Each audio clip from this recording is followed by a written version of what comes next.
call. I mean, a voice call. Okay, so it's been a long week. I've missed you guys. I've missed your knowledge, your expatriate. I've missed everything. So I'm happy to be here once again. So, and happy new month to everyone. Can you hear me? Thank you, Madam. Happy New Month to you too. I wish you the Yes. same. Thank you, ma. Okay. So I can see whose voice did I hear that? Did I just hear that's Gloria, my Yes, favorite Glory. people. Okay, Glory. I can see Victor Owe. I can see Adeshuba. I can see Ambrose. I can see Zachariah. Good. Those are the ones that will give me morale, you know. I can see Oluwasin. I can see Albert. I can see, who is Paragon? I can see Raymond. Is that a nickname or the real name? I can see Raymond. I can see Rotimi. I can see FG. Of course, my management. So we are all welcome. Thank you for having me. You know, like I always say, that I believe I'm speaking with the professionals already. So I always like my class to be, you know, participatory, engaging, bring in what you have, share with others so that we learn, everybody learn together. Even I myself, I am still learning. There's nobody that knows everything. So welcome once again. So today we are going to, okay, let me share my screen first. Good morning. Is that water? What's water?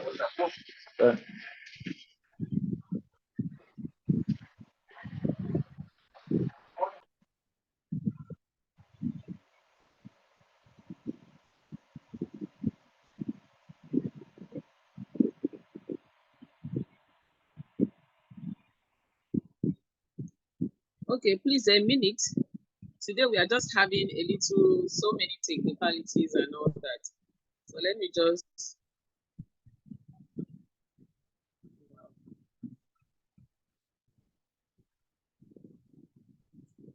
so let me rejoin. Apologies, please. I'm trying to share I'm having a little, okay.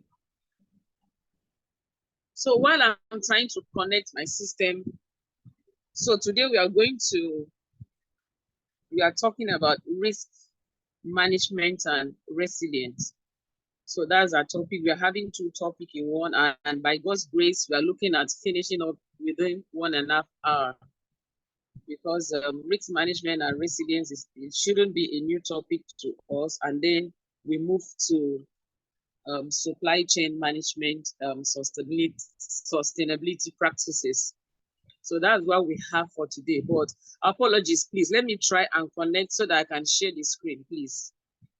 Because of electricity, so it's better we join with all the gadgets we have, so that if one fails, you know, the other one will continue. So please, let me just connect again. Apologies, please. Okay, so while I'm trying to do that, we can still have people talking. Like I've just introduced the topic now. So can someone, you know, because this is an advanced class, we must have had, you know, the how is it called? The other first class, the immediate or intermediate or whatever. So this is advanced. Can someone just share experiences of either, okay, because when we talk of supply chain management, I always like to bring it home. You start with yourself. Anything that has to do with management, if you are able to manage yourself, if you are able to manage your home, if you are able to manage even the responsibility you are given, or maybe you're opportune to have people under you that you manage, even if we bring another topic that has to do with management, you have an idea. Okay, so even in our homes, we know what risk is all about. In our daily lives, in our life experiences, we know what resilience is all. So I just want someone to, on this context of supply chain management, what do you think risk means, or what's your interpretation of risk when it comes to supply chain, while I try to connect my system? So I would want, I know the familiar voices, I wouldn't want them to talk for now. So let some other people that have not been talking do the talking today, except I call them to do so. So can I hear Rotimi Akinde or something? What's his surname? Can I hear Rotimi tell us what he knows about risk management in supply chain? Yeah, thank you very much. First, I have to look. We have to look at what is risk itself. Risk is, how can I describe it? Probably the dangers. Maybe the dangers that will be involved losing some of your goods or getting your goods damaged or something like that. And when we talk about it in supply chain management, as regards transportation, at times when you are transporting goods, there may be some risk involved, especially maybe you can take example where maybe when you are shipping your goods from one country or the other. At times the risk involved may be that maybe the ship capsizing, maybe on the road, maybe you are using some trucks or trailers and things like that, maybe weather and some other things like that. At times, again, when you store them in warehouses, there are so many risks that may be tied to your consignment or your goods and things like that. So managing them is methods or best ways or best practices that you can adopt to either minimize or avert them happening. For example, now that I want to use is delay. At times delaying of goods. Maybe the goods they are supposed to, they are time bounds and they have expiry date and things like that. And if you are bringing them from one destination to another, we should consider timing and things like that. So that's just little. I may not be able to go deeper, but at least to paraphrase on what risk management is. There are methods that you use to manage the risk involved. Thank you very much. Oh, thank you so much. That's a detailed, the detailed information as regards risk. And do we also have Ambrose in the? I can see Ambrose. Can I have your own view of risk, Ambrose? Thank you, madam. In supply chain risk management, on my side, this look at a number of things when we look through in the supply chain. So you realize that as a supply chain manager, there are quite a lot of risks that are involved. Of course, these are in supply chain management, the risks that we look at as in an organization, we need to identify what are these possible risks that can happen in our organization, how best can we resolve it, and in that process of mitigating, not to continue allowing this risk or these challenges continue spreading across. And of course, in the risk that we would be looking at or identifying, we'll look at a situation where like the stock damages, we need to see how best can we identify these challenges. What can cause the stock damage? Can be fire outbreak. So we need to mitigate. We need to ensure that we have the fire extinguisher in place in case there is a fire breakout. And the other risk that we shall be looking through or try to identify is that with the current digitalization that is taking place, we know we have the what we call the threats, the security threats, or the malwares that really do happen in our system. So we need to also mitigate, try to resolve that the system that we're using in place should be highly protected with security that intruders cannot act and interfere with our systems in place. That's all from my side. Thank you. Oh, thank you so much. You know why I'm so happy? Because I had someone Rotimi spoke on transportation. That's the area he came in from. And the Ambrose also is also speaking on when it comes to computer systems. So that's a typical example. That is holistic example. So can I have some other person speaking from another sector? Where this is Ambrose just spoke on technology, systems, computers, and the Rotimi spoke on transportation as a form of logistics. So can I have some other person speaking from another sector? What risk is all about? Yes, I would mix want to add something small. Okay. Yes, another aspect of risk management, we can look at safeguarding our, let's say, products from possible loss by considering insurance, because most times when we do those insurance covers, sometimes in the event of losses, like let's say pilferage or damage by fire and any other means, when you insured them, then some bit of it can be reimbursed by the insurance company. I think that as well. Okay, that is from the insurance. So, okay, yes. That's good. Okay, I see need some other people to talk. Good okay, morning.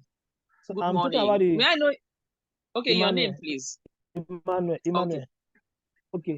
How about the risk of purchasing the wrong items or substandard products?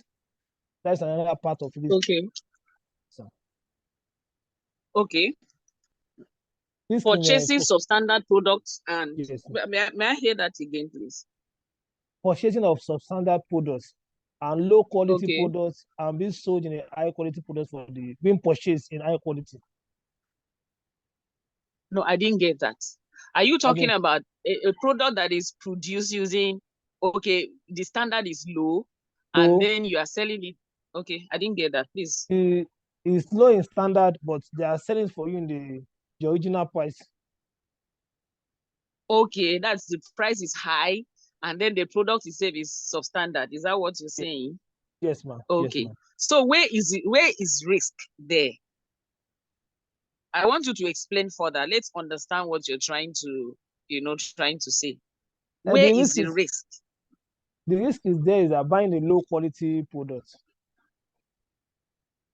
Or is it risky to the buyer or to the organization, to the production, to how? I just want to talk like I want to hear you put that right in a professional way. It is risky to the management. How does a substandard product that is sold at a higher price comes in terms of risk? And the customer feedback will be very low, and they might not do business with the company again. Okay. And the product will get damaged. Yes, I understand you better now. I wanted you to put it that way so that if you are explaining it to a layman, the person will understand you. Can I have some other person from another sector, please? I know who to call, but I want other people. The people that have said they should not talk for now, I don't want them. I want other people to participate, please. So that it won't look as if it's one person's affair. I have Obong. Is Obong in the call now? If you're in, please, can you unmute and talk? Okay, can we have Raymond?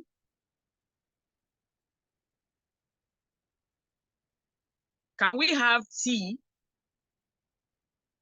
Can we have Victor? Okay, good morning. Can I Good speak morning. from my Is that end here? Victor? My name is Raymond. Yes. Your name is? Raymond. It's Victor. Oh, okay. Okay. Yeah, okay. although I'm okay. very busy here, I'm shuttling between work and then the lectures as well. I'm offshore.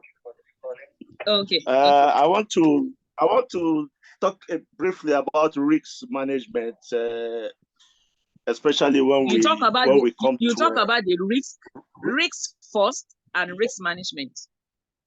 We need to know the yes, risk and how to manage it. Yeah. Okay, talking about the risks as regards international logistics, transporting Okay. of containers on the ship all the way from overseas, for example, maybe from all the way from Norway, coming into Nigeria, may pose some risk if not properly managed. Along the line, we may have some containers that may capsize, you know, and in trying to manage this risk, we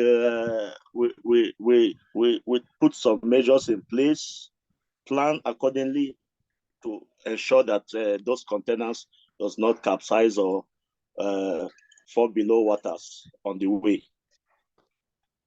Okay. All right. Thank you so much. That is on the, should I call that water transport? What's the sector? International logistics. International logistics. Okay. On water. Okay. Do I have Adeshuba?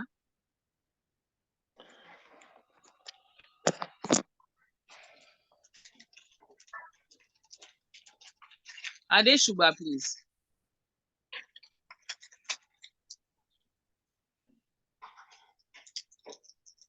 Hello, I've spoken earlier, ma.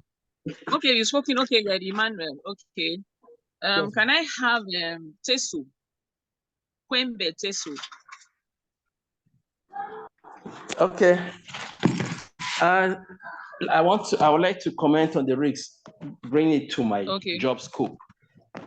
Okay. What's your job, please? I'm a logistic and material coordinator. Okay. Good. I coordinate the materials and ensure that the materials get to offshore or platform offshore. Okay. Okay, I just want to talk further on the risks somebody mentioned earlier about substandard materials.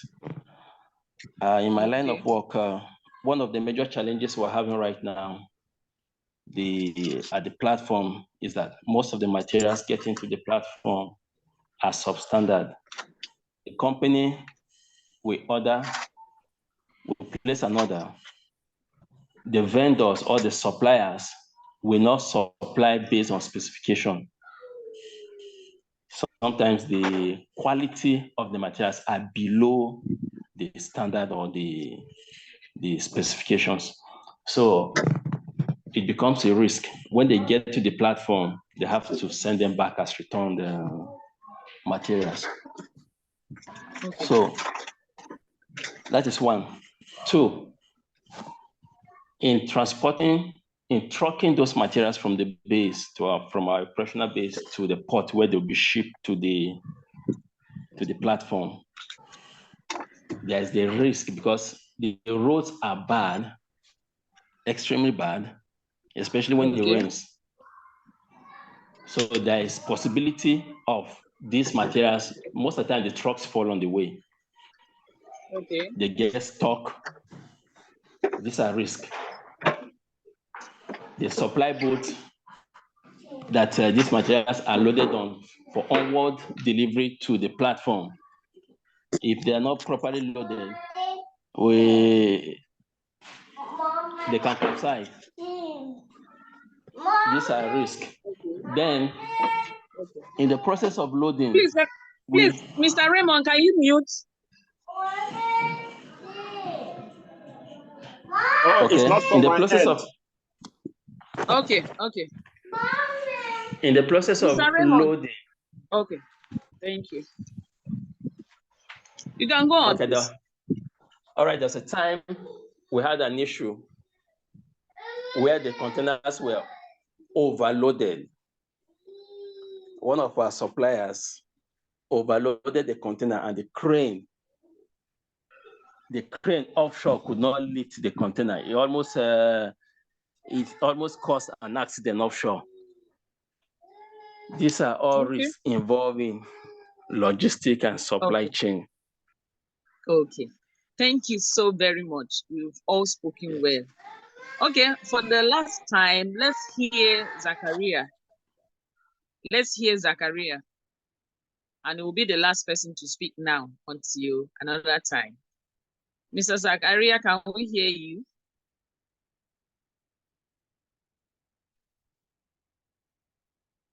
Mr. Zachariah is not on call. Okay. I'm on the call. Good morning. All right. Let's hear. Yes, good morning. Yeah. So we are talking about risk management in supply chain. And there are different, areas where risk can apply in supply chain. I will take the area of environmental risk, where we talk about natural disasters. For example, in the wake of some natural disasters like let's say earthquakes in some countries, some product might have been produced, but when those natural disasters set in, there are a lot of risks that apply. For example, in the transportation of those goods, you might be on your way transporting those goods to where the customers need them, and things like that can happen. So that's a lot of risk. Also, in terms of production, risk can set in due to natural disasters. In terms of even collecting information from the customers as to regards how your product is satisfying them, you can get all of those risks, environmental risks. So sometimes environmental risk in supply chain is very worrisome, and that's why we talk about how we can make supply chain systems resilient to all forms of risks. But for environmental risks, sometimes you cannot help it. Maybe you design it to be agile in such a way that if the risk comes, your company can manage it to the barest minimum. Yeah, so that's how I can describe the risk, environmental risk in supply chain. Yeah. Okay, thank you so very much. We've all spoken well. Is Glory still on the call? I can't see her anymore. Has she left? Glory is not on the call. Okay, so let's move on. We've all spoken well. Risk management and resilience, that's what we are taking today. And since we all have the idea and the understanding of what risk management in supply chain management is all about, and we can see from our slide. Can you see my slide? Can you see my slide? Can we all see the slide? Yes, we can. Yes. Okay. All right. So risk management and resilience. We are talking about risk management and resilience. Of course, we know what resilience is all about. We'll get to know that in details as we go on. So risk management aims at managing all the uncertainties. We know I was looking for that word, because when you mention risk, the very first word that comes to mind is uncertainties. That may interfere with the objectives, missions, and the processes and the procedures and the production and everything as it concerns an organization. And in the other hand, resilience engineering aims at building its capacity to get over disturbances, to get over the uncertainties or stress while keeping the functionalities needed to survive and possibly thrive. So away from organization, away from industries, away, let's take, for example, our personal lives. You know, you have people who say that issues, you don't like invite life's trouble. They come when they feel like coming. It's the same in businesses. It's the same in organizations. It's the same in it's the same in production. It's the same. You would see when someone had maybe a guidelines on how to produce a particular product, a particular goods. Before you know it, is still something still when the same water the person has been using might just decide to act otherwise. And that's we call risks, we call uncertainties. It comes in. Sometimes you would have known or heard about, sometimes it just comes naturally.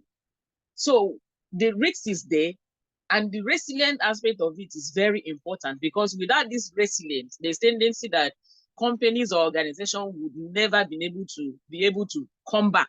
They will never be able to come back to the business. They will never be able to survive or possibly thrive. Take, for example, when we had COVID-19, a typical example. Some companies folded up, some businesses folded up. A lot of things happened because that's the real, when you talk of the risks, the uncertainties that came into businesses, that was when the whole world experienced it. So it came in like that, and they're resilient to stand. Some people stood, they thrive above how they used to be, and some folded up. So you need to, as a supply chain manager, or as a manager in a company or in an organization, you need to understand risk. You need to be able to manage it, and you need to be able to stand, to stand above it, to survive, to thrive. So the ability of households, like I said, it's not just communities, it's not just nations, it's not personally, your personal life. Sometimes you see issues of life, just coming in without announcement. They just come in like that. And for some families, they will disintegrate. For some families, they will stay strong, and they will even come out stronger. Even personal life, sometimes you see maybe in the loss of job, one would think that, you just lost your job. How would you do? How will you survive in this harsh economy? But the ability to stay true and re-strategize and move and get a new job or start a new business is what we are talking about when it comes to risk management and resilience.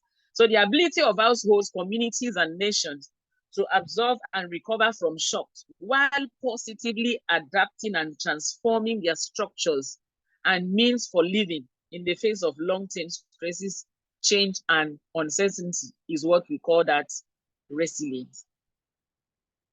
So you can't be you can't own a business without anticipating risk, and you cannot also experience risk without also developing resilience for you to continue in that business. So it's helping societies to better manage risks and shocks while ensure that we are still talking about resilience now. It helps societies to better manage risks and shocks will ensure that our development investments are not undermined or destroyed by crisis. Because different types of risks, violence can be conflict, can be natural hazards, can be economic shocks, like we've all mentioned when we started. It can be violent. Sometimes you have a container like somebody mentioned, you have a container on the high sea going to a certain country to deliver. Before you get there, take for example the Russia and the Ukraine war.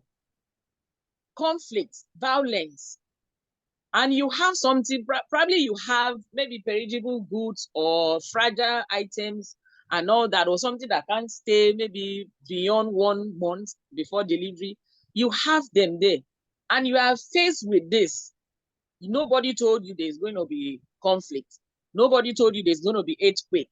Nobody told you, there's going to be, maybe naira would rise. You bought a goods at some goods at a particular price, and then the prices shoot up. Nobody told you that. But as a professional, as an experienced risk manager, we have a portfolio that only those managers only manage risk. And because you're a risk manager in a supply chain organization, you need to develop resilience so that by the time all this comes, we've heard some people that maybe they are at home or somewhere, they just called them, hey, your warehouse just got burnt. And before you know, they collapse and die. Where is the resilience? Because probably the person never thought of that. He just feel, oh, I'm doing my job well, my organization is going on well, there's nothing, I have all the fireproof, the burglary, I have everything, my safe, everything. And before you know, something struck that is beyond all what he has put on ground. Before you know, the person will just, collapse and die. So as a risk manager, you need to develop resilience in a very complex, even in the most complex and complicated situation. Resilience is very important. Operational, we are now looking at crisis response to a holistic resilience strategy. Now, crisis has happened, you respond. What is the resilience strategy that you need to use? Remember, we have risk in different forms. We can just have, oh, the vehicle just broke down, maybe the brake pad is not working again, or the fan belt just caught when it comes to logistics and all that. Is okay, how much is it? Okay, can you call? So is there any place we can buy and fix? What about in the incident of a accident? That maybe the vehicle is condemned, you cannot move again, the product inside the van and something. How will you do that? What strategy are you going to use? Operational and supply chain challenges. Many companies enable digital solutions, including advanced analytics to supply chain issues from the beginning of the crisis. A leading global consumer firm improved the reliability of its supply chain by moving toward predictive maintenance of its machinery. Now, I've just used a vehicle as an example. This predictive maintenance of its machinery, what do we, or how do we understand by this, what do we understand by this predictive maintenance? Because there are some keywords that we'll be picking. This class, like I said, is not going to last longer than 1 hour for the 2 topics. Now, predictive maintenance of its machinery. You can't just say, oh, this machine I bought it in good condition. As a matter of fact, it's a brand new, I bought it.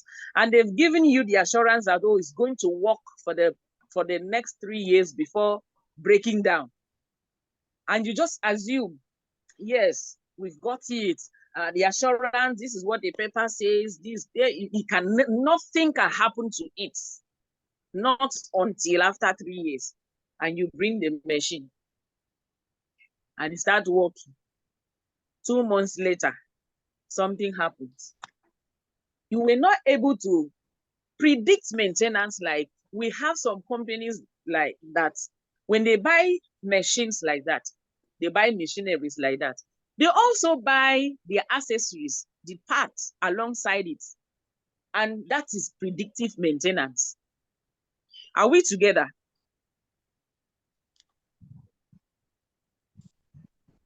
Are we together? We are getting you. Yes, we are getting you. Okay. That's predictive maintenance. You won't say, oh, my car is just a brand new car. Then I'm not going to, you are not talking about, and you don't even consider the environment you are bringing the machine.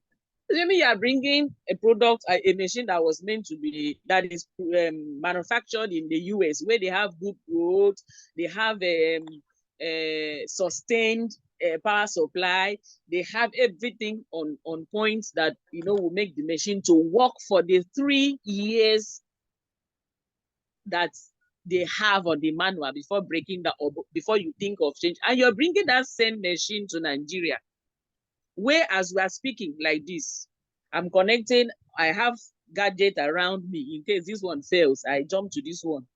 Suddenly, I just, oh, there's electricity. Okay, yesterday they gave me 24 hours. That means today is going to be 24 hours. And we started the class.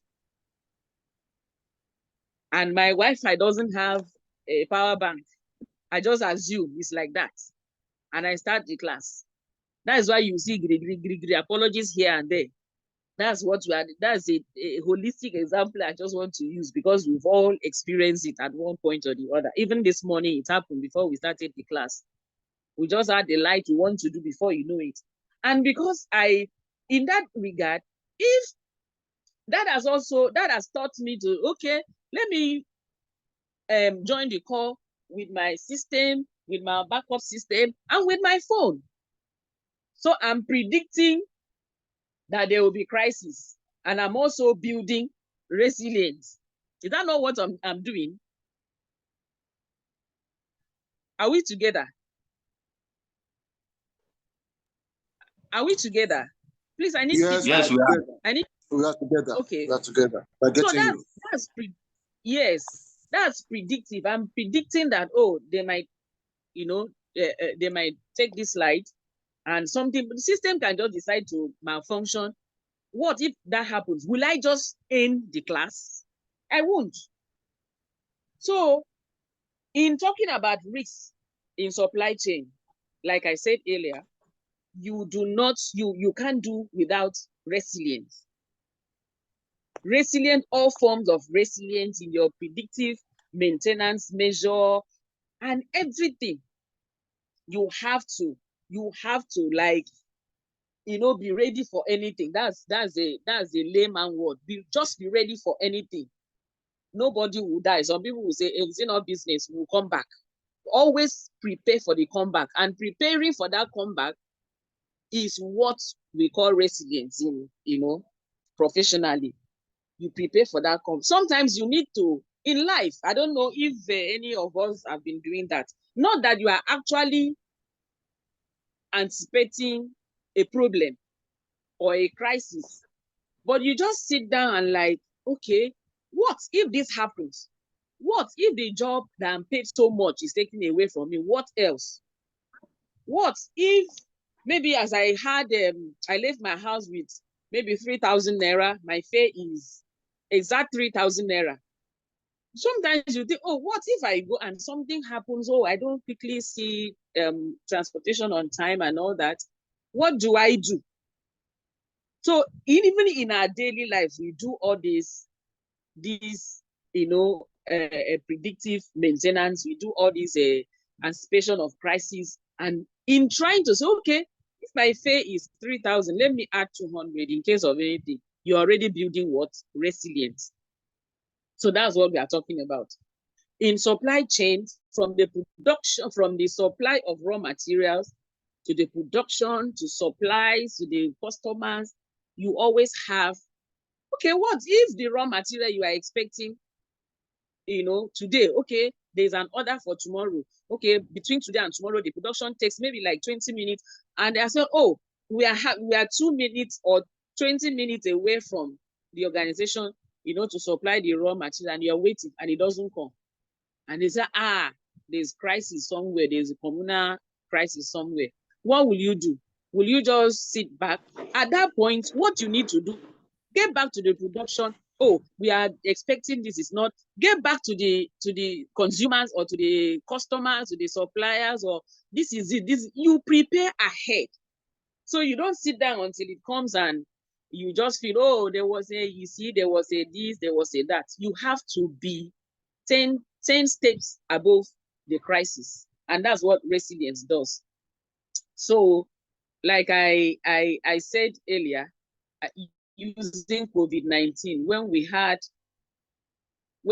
the pandemic, you see, we had so much cyber attackers, taking advantage of security vulnerabilities created in the shift to work from home operations. They just know that something is going to happen. Maybe maybe you had a very secure network in your office and now you are working from home. They know they can break into your network. They can break in anytime. And so they will be, they will be working. They will be working while you, and at the same time, you can't come home and be sleeping. You need to also build. You need to build your security. You need to build your resilience. Okay, let me use that for the sake of this. You have to build your resilience. What if my system, the network I have at home is not strong enough? These people will be able to, you'll be able to break in, and all the data, they will hack into system, they will corrupt and everything. So you need to put all those things. Maybe look for additional antivirus, additional anti-attacker software, and all that, and put in place. So that's what we are talking about. And in an organization where you have, maybe your inventory is technologically based, this one communicates, you don't do face to or physical communication, you communicate with systems. You need to put all those things in place. Not, oh, I thought you sent this, I thought you asked this, I did not have it. Oh, you sent information to the production, it did not get there. So that's what we are talking about. That's the risks we are talking about, and also a way to, build resilience. Organizational challenges. At the beginning of the crisis, remote working arrangement needed to be scaled and implemented for office work, while on-site workers needed appropriate safety measures. That's what we are saying, including testing and protective, equipment. So we are also looking at the designing and implementing strategic resilience. Like I said, risk is not new to us. Every day of our lives, we experience risk, and we have a better understanding of that. And as we are now having this risk, what are the basic or the important strategy or strategic resilience to implement? Companies have lately developed tools to deal with the challenges of the COVID-19 pandemic, but the resilience muscle must still be strengthened. For example, some companies, our attitude as Nigerians, COVID has come and gone. All our, what's it called, nose mask or face mask, whatever, has been thrown away. Washing of hands are no longer there. Distancing are no longer there. We've gone back to our former life. At this point, do you think that with the way we are behaving now, do you think that we have developed the strategic resilience to COVID? I mean, for example, if we have another pandemic now, do you think with our way of life we'll be able to, to overcome that our resilience is built enough, to tackle that with the way we behave now? That's out of, but we need to discuss. Because when you have the understanding of this, you also have understanding of the bigger picture when it comes to supply chain management and risk management and resilience. With the way we are, with the way you see us, all of us or some of us behaving now, throwing away our face mask, throwing away our, the culture of hand washing is no longer there, of distancing is no longer. Do you think that we will have another pandemic that will be able to scale through? Let's discuss.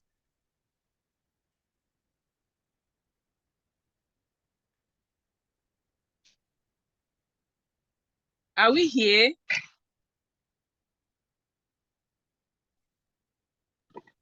Are we here? We're here. Just finally rephrase the last question. Is Glory on the call now? Okay, Rotimi, you speak then. Yes, followed by I Glory. just connected. Okay. All right. So Rotimi, we want to hear you. Hello. Yeah, I said quickly rephrase the last question. Rephrase the last question. Okay. I was saying from the slide, if you can see the slide, Okay. I was saying that companies have lately developed tools to deal with the challenges of the COVID-19 pandemic, but the resilience muscle must still be strengthened. My question is, with the way our lifestyle, let me put it that way. Now, COVID came, everyone was afraid. nose mask, washing of hands, distancing and all that. COVID is gone. We've gone back to our old lifestyle. I'm asking, now considering strategic resilience when it comes to risk management, do you think that with our lifestyle now, or our culture now, way of life now, that if we are to experience another pandemic, that we'll be able to have enough resilience to overcome it? That's my question. No. We won't be able to have the resilience because the safety measures, nobody is observing the safety measures anymore. Like you said earlier, no distancing, people still, associate and mingle together, and things like that. There was some time we heard that there's still another variant of COVID, probably in China or India or something like that, maybe in China, okay? And they are still having some kind of restrictions and things like that. But here in our country, I think we are not, we are even forgetting that there are measures being put in place, to those measures that we could call resilience. They are not taken anymore. They are even forgotten. So that's just it. So if anything should come again, like probably, I don't pray for such. The COVID now still reoccurs again. That means the money that we have spent on COVID, the budget and things like that, the money that was spent on, what have you and things like that, it's just going to be a waste. That means we'll still now be going back to the basis, and things like that. So that's just what I have to say. So in a nutshell, once they put a resilience in place, those measures should be taken seriously and should be implemented. Should be maintained. It should be a lifestyle. Yes. Yes, should be maintained. Yes. Should be a policy. There should be a check. There should be a check. Thank you very much. Okay. Oh, thank you so much. Thank you so much. Okay, Victor is now raising it. Okay, can we hear Victor?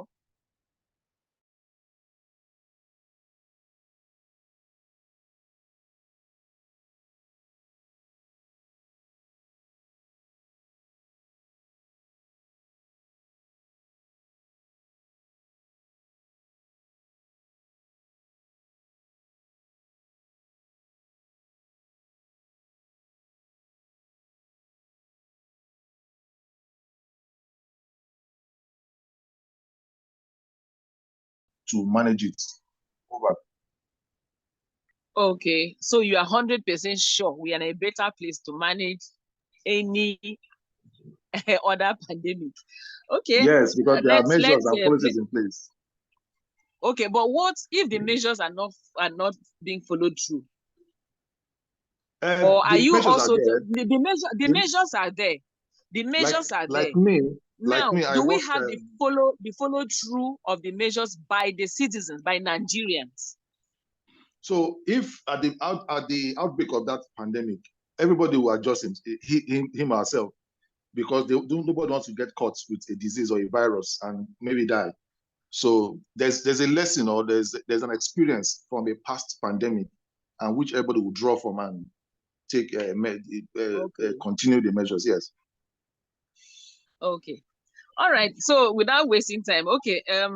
Glory, did you get something now? Can you contribute?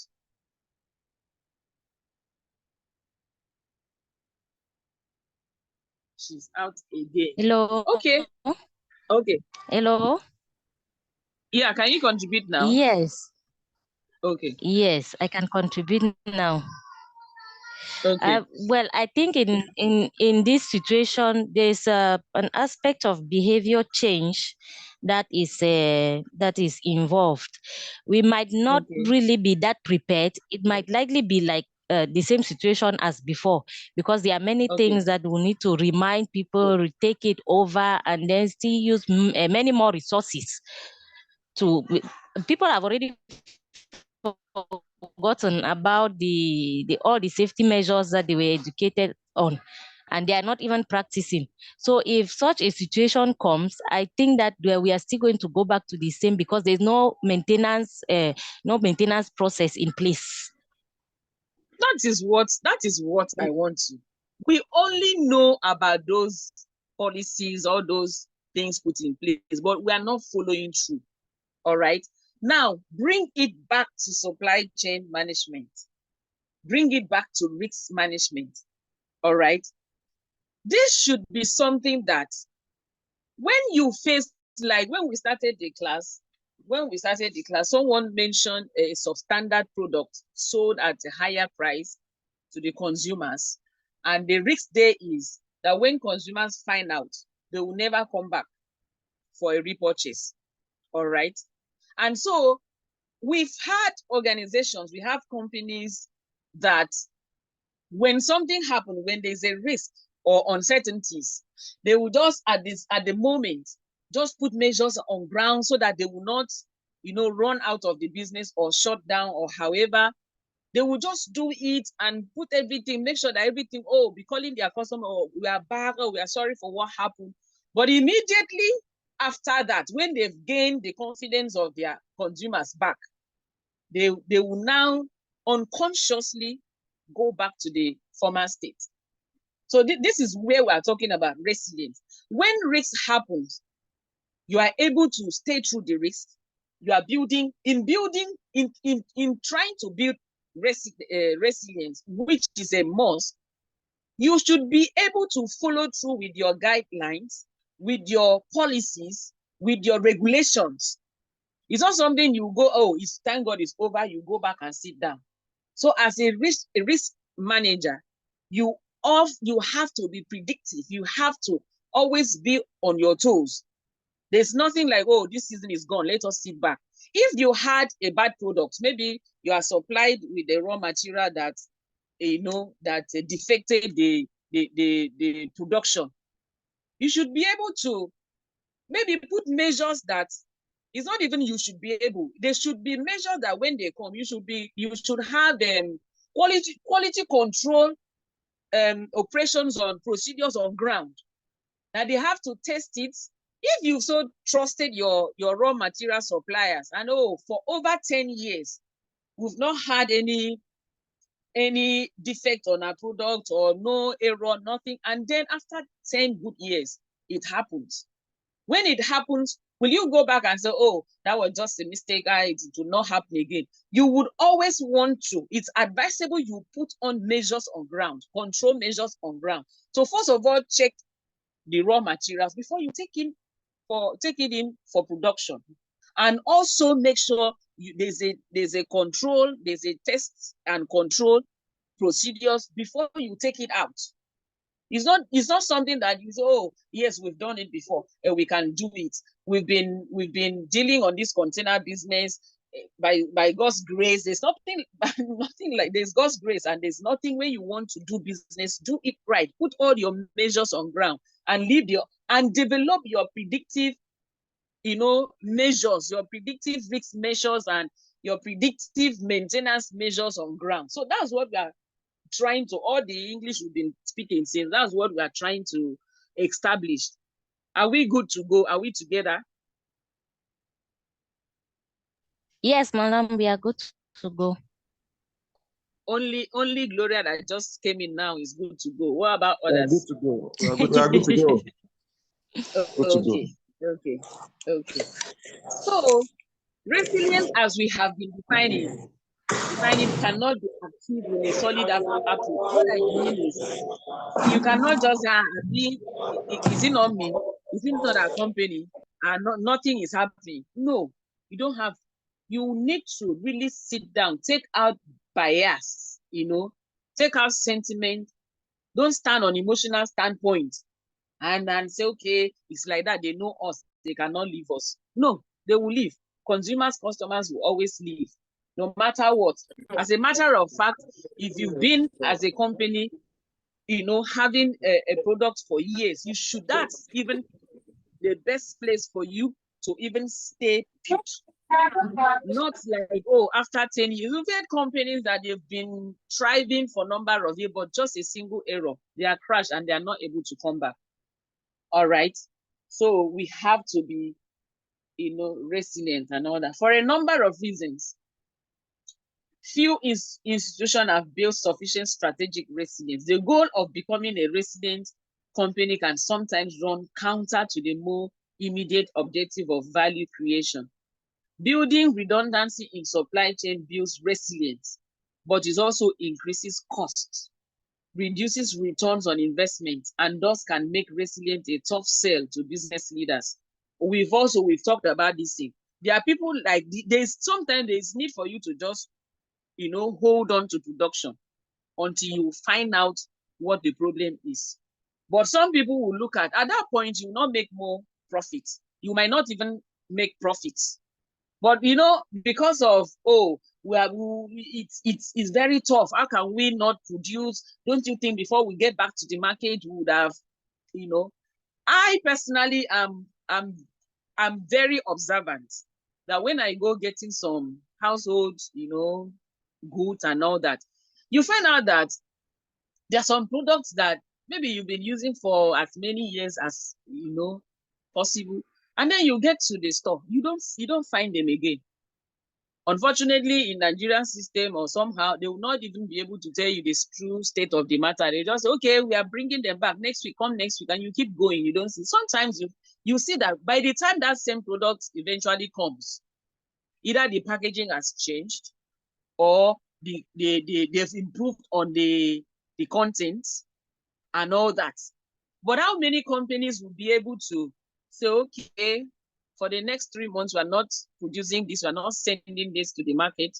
Let's keep, because, the last time we sent there was risk. They complained of the product being watery, the packaging wasn't right. Okay.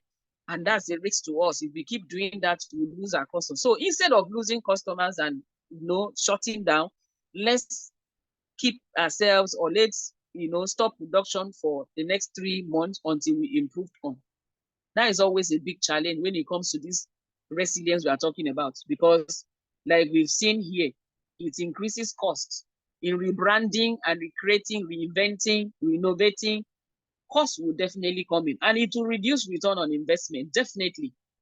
And these are the things that make resilient a tough sell to business leaders. They don't want to slow down. They just want to go, of course, because of competitors and all that. So we move on to say that another barrier, I've just talked about the first one I mentioned now. Like if you are asked now, what are the barriers of maintaining strategic resilience in risk management? What would you say? What will number one, people's behavior. Okay. These are the barriers. People's behavior. Okay. People's behavior. All right, one. Okay. People's behavior. Another person. Let's do it fast. This one, another person, another person, another person. One like that. Reduction of returns. I didn't hear that. The risk is that there will be reduction of returns. Okay, reduction. Please, I didn't hear that. Reduction in returns. Okay, in returns. Okay, reduction in returns. Victor? Lack of maintenance culture. Lack of maintenance culture. Emmanuel? I just spoke now. I said, what did I say? I'm sorry. I'm just looking at the... Okay, Ambrose.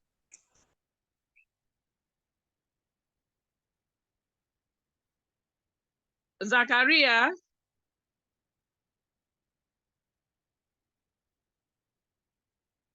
Boja? You ended with by saying that there is an increased cost too. Okay. No, I wanted you people to rephrase that. I didn't ask the question out of what is not here. I just wanted to get a feedback. That's what I'm trying to do. I've mentioned all that. What are the obstacles of building strategic resilience? Okay, maybe I should have put the question that way. And we've seen that it increases cost. And because it increases cost. People will not want to, follow through. It reduces return, like you've said, and can make this. Those are the things, you're afraid of getting out of the market or staying out of the market.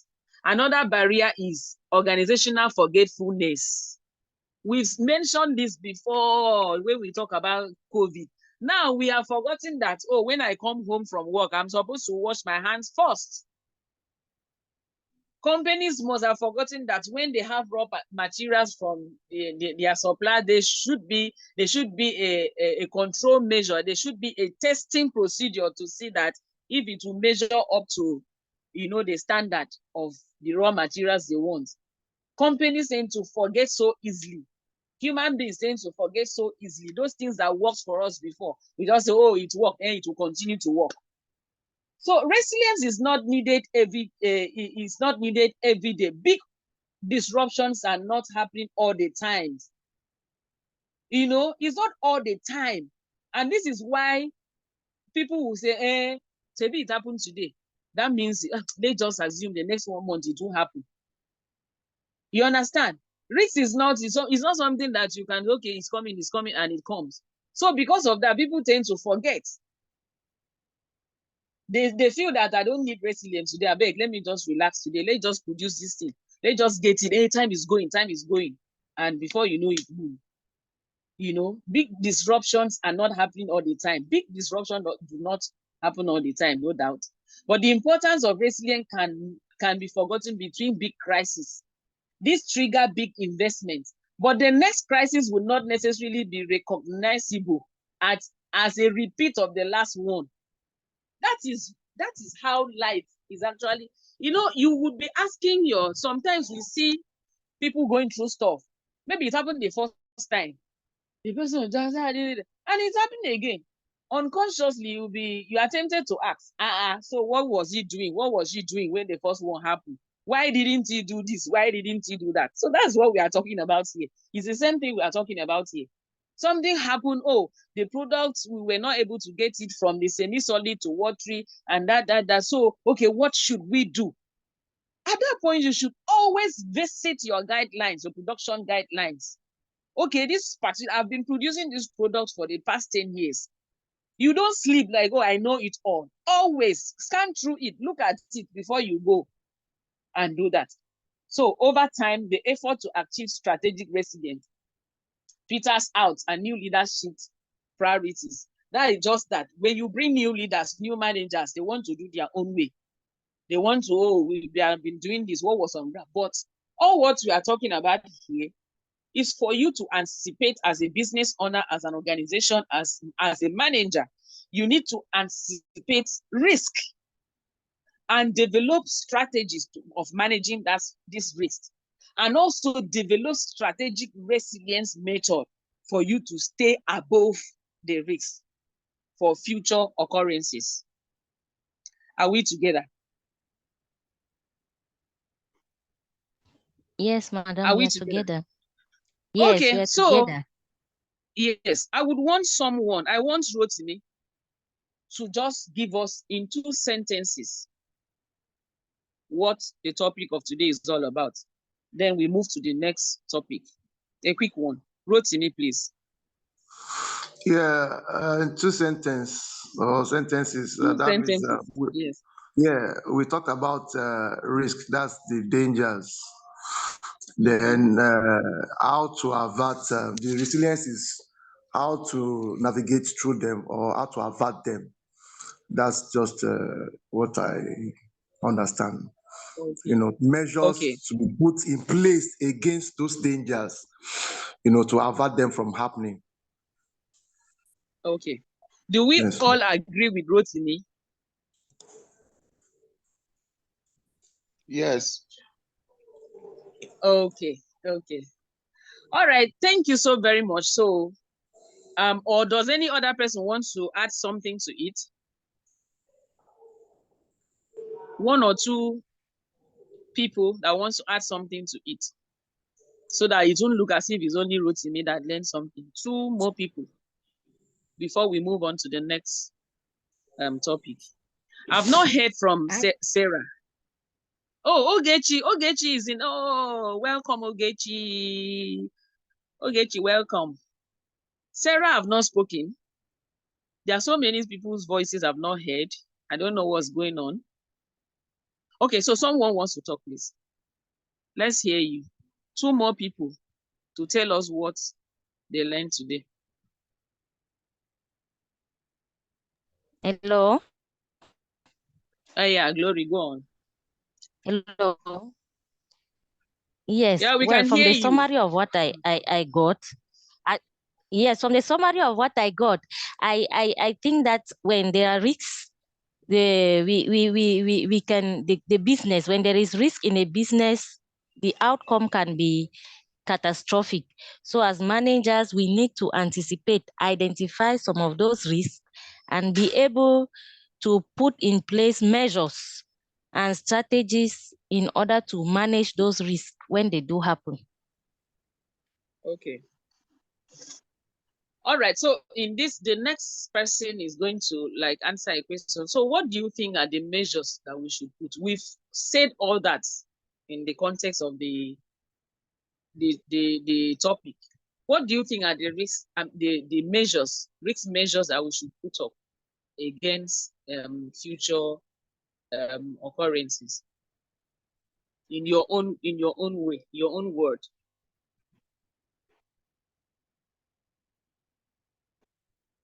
Does anybody wants to answer that? What do you think are the strategies we need to put on ground? I mentioned some few during the course of the class. Okay.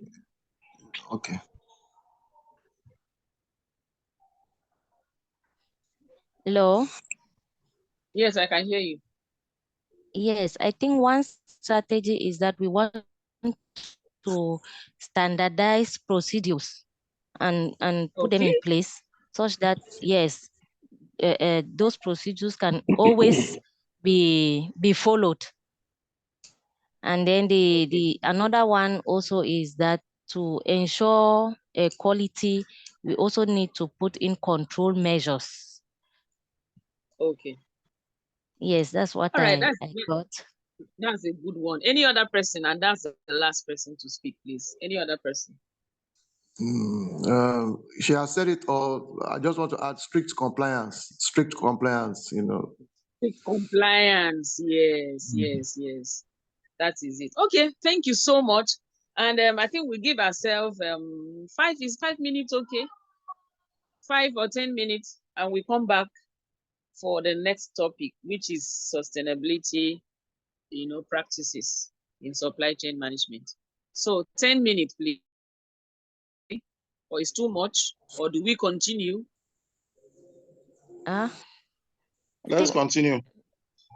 We should continue. Okay, we should continue. And give a break after this.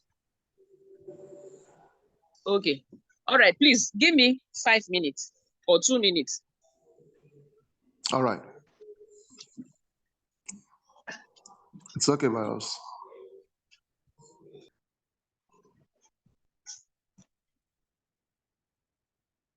So we are going to quickly move to supply chain sustainability practices. And I sincerely apologize for not, I won't be able to, share my slides here right now because of some technicalities I had while preparing for it. But I promise that soon after the class, it's going to be sent to us, please. So is my apologies accepted? So we just move on. Yes, the apology accepted. Okay. All right. So we know that a typical supply chain starts with sourcing raw materials to produce finished goods, which are then transported to a warehouse or fulfillment center before they end up with their end consumer. That's a typical supply chain, management. It's a typical supply chain rather. And then we know with all this in all businesses, we cannot do away with sustainability. In other words, when you start something, you have to finish it. Okay? So you cannot start a very robust, productive, effective, and efficient supply chain, and you just you start for the first year of the business, and then the second year you throw them away. The good practices has to be sustained, like we just discussed in our last class, that you have to sustain policies, risk management policies. You have to sustain resilient, strategic resilience policies. You have to sustain it. So the good practices or the things that have been working, the procedures that have been working in your supply chain has to be sustained before you can say, oh, I have an effective supply chain organization. And then this class is going to, the next 30 minutes should be done. You know, we are talking about sustainability supply chain. Sustainability supply chain. I always like people to talk before we move on, because when you talk and then when the real explanation comes, you would have understood it. And I am so glad that I'm dealing with people that are having experiences on this. So what is supply chain sustainability? What do you understand by supply chain sustainability? Please, I want people that have not been talking. I have 17 people aside, okay, 14 people on the call. Please, I would want everyone to talk. Just share something. It will build your confidence, and where you're going to, you might tomorrow now be in a position to, you know, to lecture, to teach others. And there might be something that you know that almost everybody here do not know. So please do well to share with us. We are all professionals here. So I know I've listened to Sarah. I've not heard you since. Sarah, can you unmute and talk to us?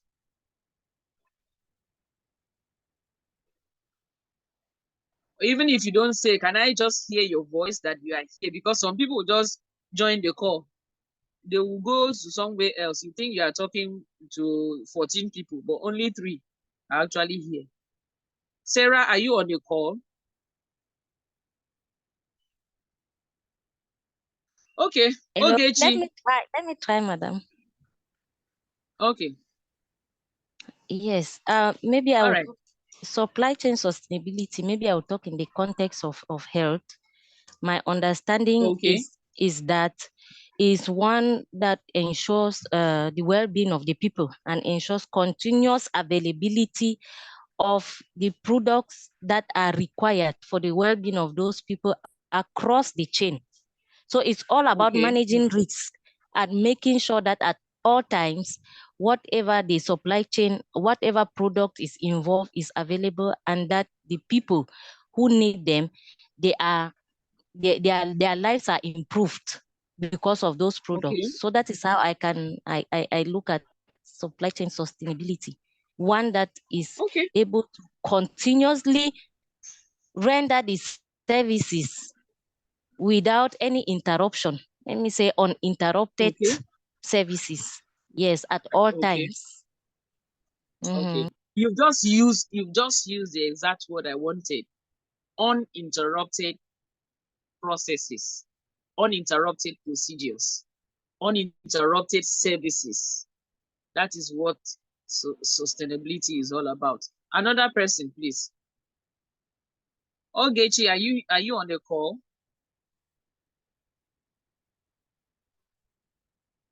Okay, Sarah. All right. Thank you. Yeah. What I understand by supply chain sustainability, I'll still take it from the aspect of health, especially to procurement of supply, is ensuring that items that are needed, especially for patients, are always available. The way you can attend this is to ensure that proper forecasting is done, and then you're able to take into account. You're able to take into account any if there's going to be like a new implementation, or if there's going to be addition of patients. So these are the things that you try to forecast, and it's being projected into like the next year's budget. This is done so that there is a consistent or sustainability, you know, of these items, and the plan you're able to derive out a plan of how much of what you need at what time you might need it, so that you don't run short of any of your supply at any time. So this helps that you sustain wherever supply you're making, especially in the healthcare system.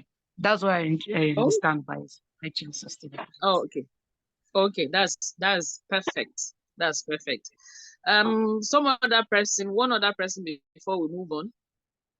Boja, are you on the call? Are you active on the call? I can see you on the call, but are you active?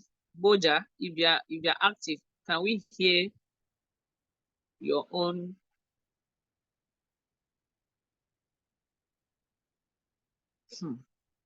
Okay. All right. Is Raymond on the call? Is active on the call?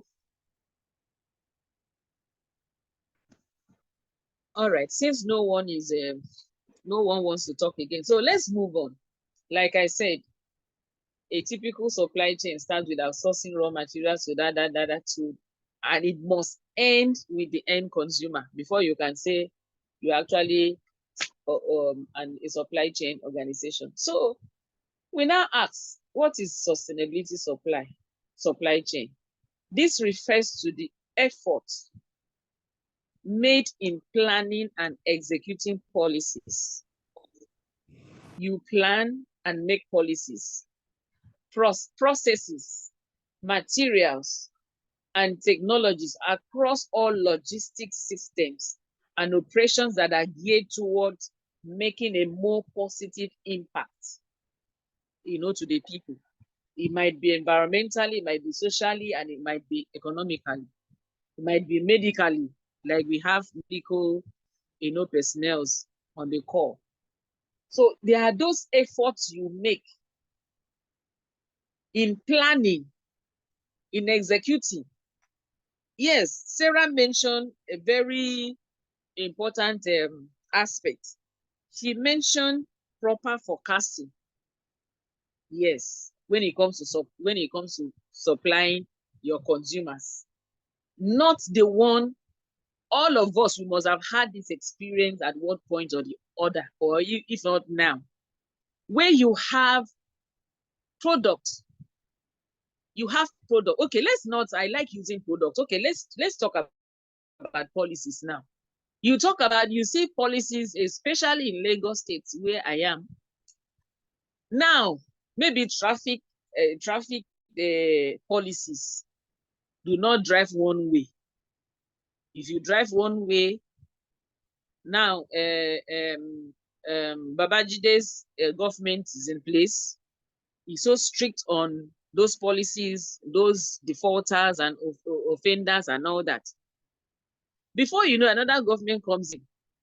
Everybody goes back.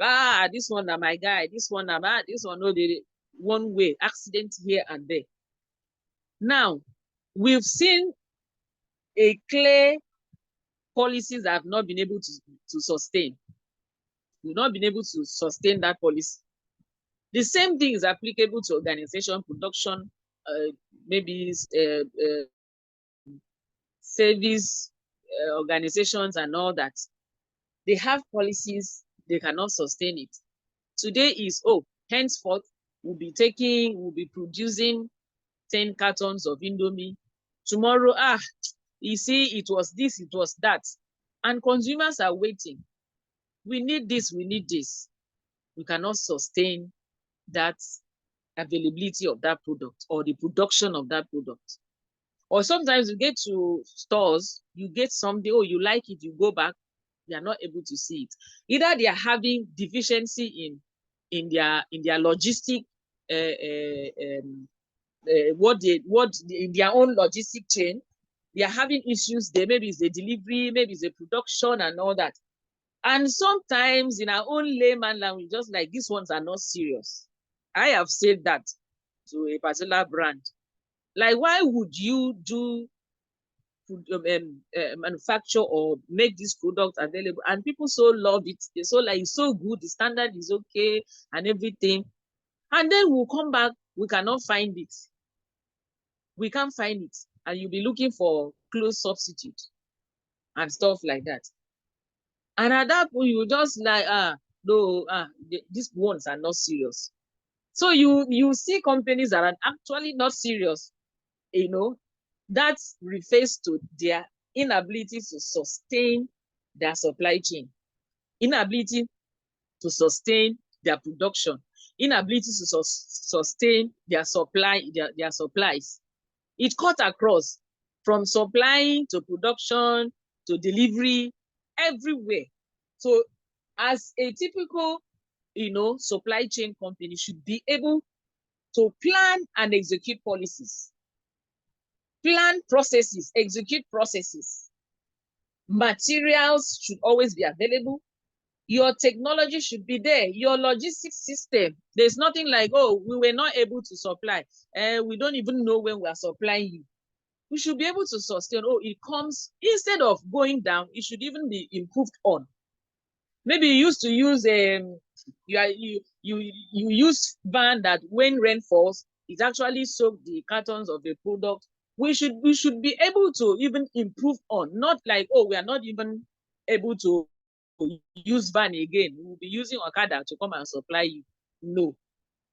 So sustainable supply chains refers to those plans and to making plans and executing policies, processes, materials, and technologies across logistics systems and operations that are geared towards making a more positive impact.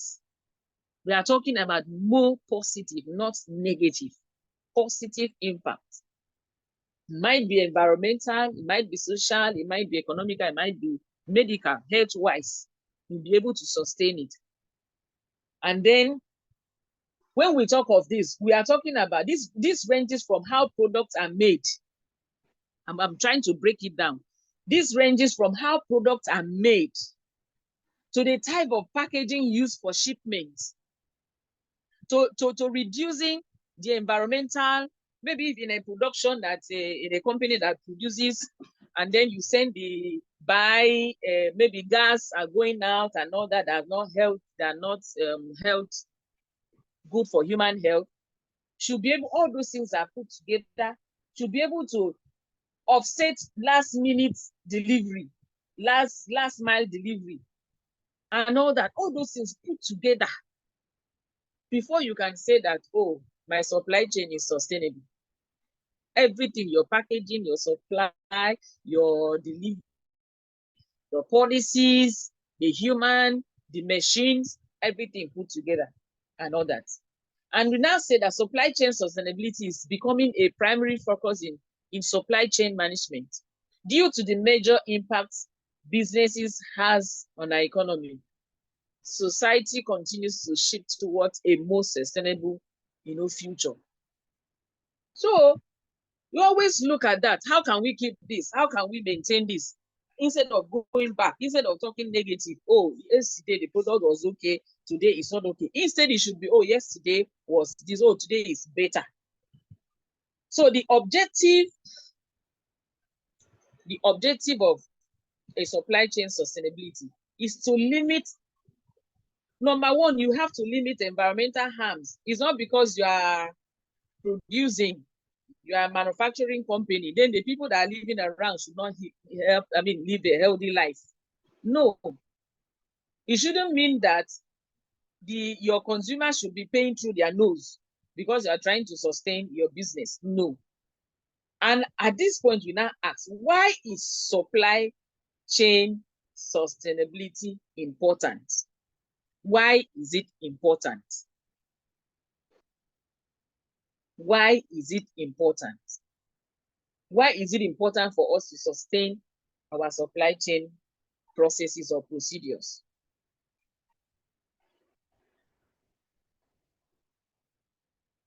So fortunately, we are now going to focus on remember the topic is supply chain sustainability best practices. Now we know that we have to sustain this business, this organization, this production. And what are the best practices that we have to put in place? What are the best practices? What are those things that we should do, you know, for us to really say, yes, we are really sustaining this business? So we'll just go without wasting time. We'll just go. Number one is to create sustainable supply chain goals. One of the best practices is to creating sustainable supply chain goals.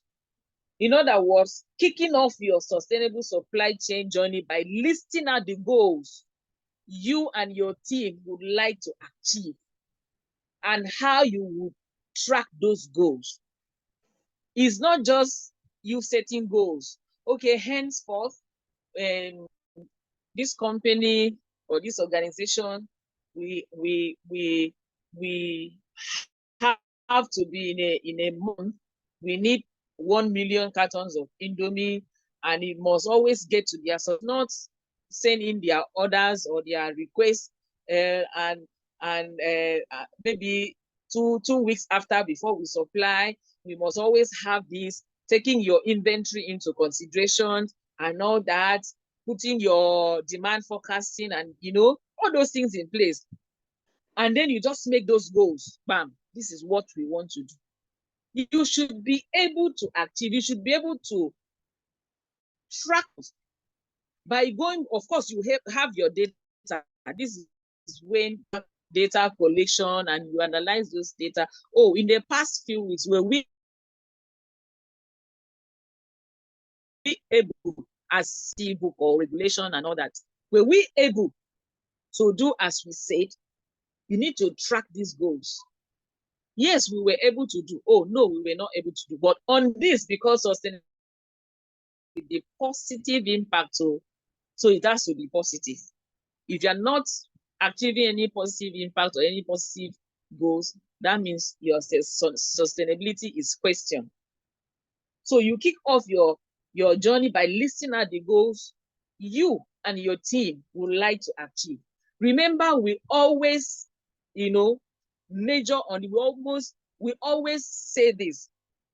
We always emphasize on this, that for you to be an effective supply chain manager or effective supply chain organization, all the shareholders, all the stakeholders, everyone must be brought in. So you cannot just as one person say, okay, I want to follow through, I want to sustain this. Everybody, from your supply, raw material suppliers, to your production, to your consumer, to everybody in the chain. Of course, it's a chain. When you talk of a chain goes round and then comes and there's a close. There must be a lockstep. Everybody's matching on a lockstep. This one follows this one follows this before you can talk of sustainability. So you need to follow through. You and your team, your managers, your workers, your machines, everything has to be together. You have to consider that. And how you will track those goals. And how, like I've just mentioned, taking information, taking data. Oh, we were able to do this. What were those factors we encountered, that the limitations we had that will not allow us to achieve this? You put that into consideration, and then that's how you start it. You create sustainable supply chain goals. Put those goals down. What do you want to achieve? Why do you want this to be sustained? So make sure when you are making decision on optimizing your supply chain that you put it into consideration. That's just what I'm trying to say. This product that we are just starting producing, we will be able to, to put it through. It's not something that today we'll do, tomorrow, oh, we are not able to do it. In doing that, in making that decision, you have to put cost, put everything, your labor into place. So once you set your goals, put system in place that help you measure the effectiveness of your initiatives. After, setting out the goals, bringing in your team to see how you will do that, tracking those goals. Once you set it, put systems in place that help you measure the effectiveness. Put systems in place, like I said. Ask your customers, ask your suppliers, ask your workers, ask your stakeholders. Communication is the utmost part of it. Communication is the most part of it.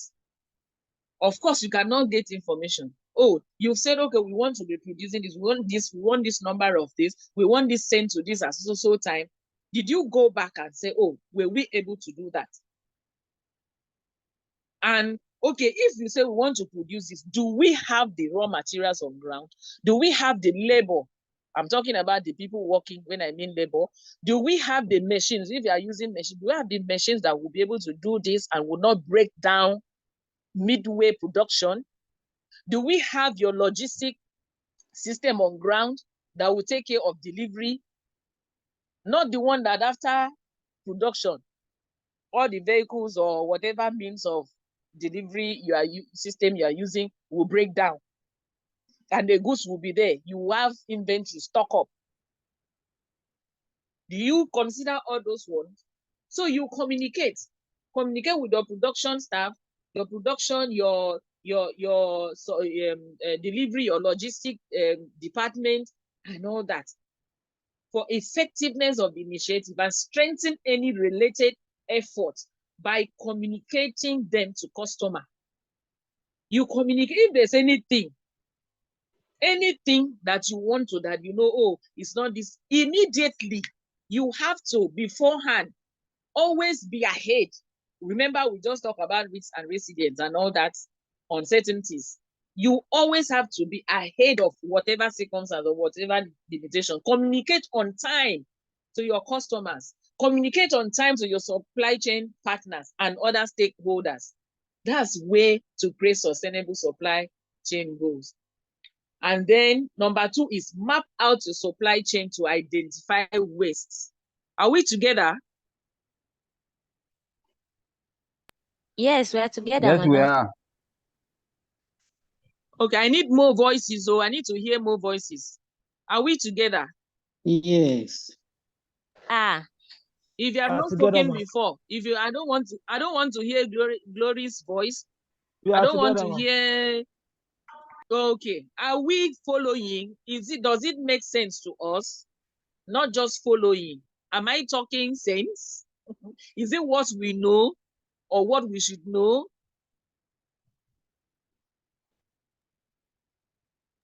Hello, Maya. You are saying what we know, and then we're also learning. Okay. All right. Yeah. So map out your supply chain to identify wastes. By setting goals, the more conscious you will be on how your supply chain runs, from manufacturing to delivery management. Map out your supply chain to identify wastes. As you start to identify ways your supply chain accumulate waste and energy, highlight the key areas that need to be improved on. I've already said that. Is there anything so that you will not have out stock or overstock, or you don't end up producing goods that will not stay, that they shed life? Maybe you find out that, okay, a typical example where you have products, before the product gets to you, it has already expired. What do you think is the problem there? Either it's overstock or logistic factors, and all that. Sometimes you get to say, we just got this. I have personally bought a product. They say, oh, they just supplied us, and I bought it because already maybe a few days to expiry date. So you need to do that. And when it expires now, they will return it back. And what is that? Is that not waste? It is waste. You can waste time. You can waste labor. You can waste money. You can waste material. You can waste any time. Or maybe this product you need in the production line, or place, department, you need 2 people or 3 people to run this machine. You end up seeing 10 people there. What are they doing? They are producing. You have waste. There's waste of labor there, isn't it?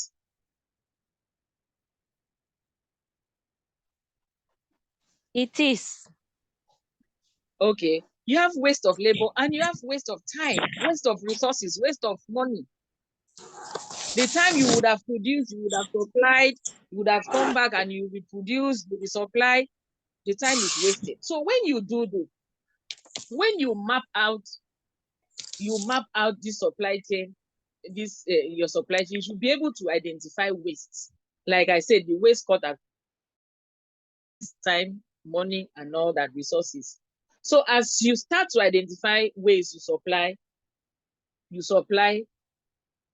supply chain accumulate waste and energy. Highlight the key areas that need to be improved on. We have said that. I remember making that statement every now and then. When you see that, oh, there's a waste, there's energy waste, there's labor waste, there's this, highlight the areas. Where are we having this waste from? Once you identify areas that are negatively impacting the environment or impacting your production, impacting your staff, impacting your machines, you can work with your team to establish programs, processes, and other ways to promote sustainability while making your supply chain leaner. So, for example, if you are a food-based industry, what are the wastes? What are the wastes that it's possible that we are possible to have if we do not map out our supply chain? If we do not map out our supply chain and identifying waste, what do you think the waste in the food industry will be? Please, I need people to talk. What waste are we talking about here when it comes to food industry in the supply chain organization? What's the waste that we are talking about here in a food industry? If you've been following, we are talking about sustainability, so best practices in supply chain sustainability. What do you think will be the waste in a food industry as regards sustainability? Look, I want to give an example of the food industry that I know, and I observe their pattern, and I think their sales influenced their production. Their sales reflect. What I noticed about this particular food industry is that they make pastries in the morning, such as donuts, meat pies, and things like starting around 10. Then when it gets to the noon, that's the afternoon, they now start selling solid food. So I observed that they noted that most customers, probably maybe they've been producing pastries from morning to night and things like that. And maybe at night, they have to now gather the waste or the leftovers and now trash them away, throw them away. So they now devised a means that, okay, that we have noted that in the morning, people like your snacks and things like that. In the afternoon, they will now need to eat solid food or meals, So that's how they pattern theirs. And again, what I feel that will come against waste is, you have a manifest, you have a sales journal, you have record of your sales. That will influence the number of people, the number of items you sell. Yeah, you can use that one to make plans to cope against wastage. So that's just it. Okay. I don't know. That's a very good example. Yeah. That's a very good example. You have, okay, I don't want to rephrase that. We've all heard what you said. That is a holistic example, very holistic example. And what do you also think makes organizations or companies or business owners, this is a period where you have a discount. We have the 10% discount, 50% discount, and all that. Sometimes when you walk into that store, you see that these are old, maybe years ago products, goods, clothes, or whatever that they just discount, and they are using discount to entice, people to come and all that. That happens because there's a waste already out of overstock. Okay, out of overstock. So we need to map out this. You want to sustain? Is it just okay? You want to do that so that at the time you just say, okay, let us just a discount and sell it. There are people that will be known for that. When next you say this, they will not come. They will say, oh, maybe it's expired. I've seen a business owner selling out expired products at a discounted price, and people still buy. So that is what, because we are exposed here, we are experienced here, we are experts here, we should be able to, not encourage that. So the third one is implement an inventory management system. Implement an inventory management system. It comes as no surprise that apparel can result in a lot of ways. For example, like I've just mentioned, people will just come, we have this kind and this, just, especially in clothing industry. Unsold inventory can result in the accumulation of what is known as dead stock. Dead stock, which results from items stored being expired, obsolete, low quality, or out of season. I've just mentioned that. Dead stock is bad for business. It cuts into profit margins, and the unwanted inventory eventually become waste. That's what we are talking about. So to optimize inventory, it's always important to implement an inventory management system that we know about. We know about the inventory management system that can help you track inventory in real time, identify slow selling and fast selling items, and give you a better sense of when it will be time to reorder more inventory. So that is just that. So sustain, you need to watch out for dead stock.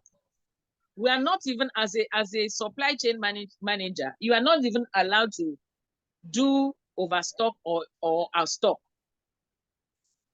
You are trying to remember. I think the last class I took, they're talking about demand forecasting and all that. You need to know. You need to be able to balance your analysis. You need to balance your decision, so that when consumers are in need of this, you not say we don't have, and then you just assume, oh, they will need it because they asked of it last year this same time. You now go and overproduce and have overstock. So you have to optimize your inventory management system. Not only does an inventory management solution help you track inventory, but it also gives you the data and tools you need to forecast demand. I've said that the reason I like supply chain as a name is everything is in chain. All the topics are coming. If you know this one, it goes down till we get to the end. So, and we said, since forecasting demand is never 100% accurate, who can remember that we said in our last class? Is not 100% accurate. So accumulating dead stock at times may be inevitable. And another option is to consider donating, okay, in that one. And if you think of even donating or discounting, that means automatically you are running out of, you are losing money. Your profit is, you are not making profits. That's what it means. So number 4, I hope you are taking notes, though the slides will be sent to you like I promised. Number 4 is analyzing supply chain data. Having systems in place to collect data provides more supply chain visibility. With visibility, you are given the data you need to supply for supply chain planning, which consists of establishing processes for various operational stages, from tracking inventory to efficiently shipping orders to customers. Remember, we are still talking about what? Sustainability. For instance, you can use data to determine an ideal inventory collation plan. You can look at historical order data, identify where your customers are located, and store inventory closer to customers. Very, very big. Please, someone is distracting us. So please, can you mute? All right, thank you. I don't know your name, just your phone number or a number that I'm seeing and all that. So we are saying, for instance, you can use data to determine for a large organization that can afford, that are dealing with warehousing. You can look at the historical data, identify where your customers are located, and store inventory closer to customers.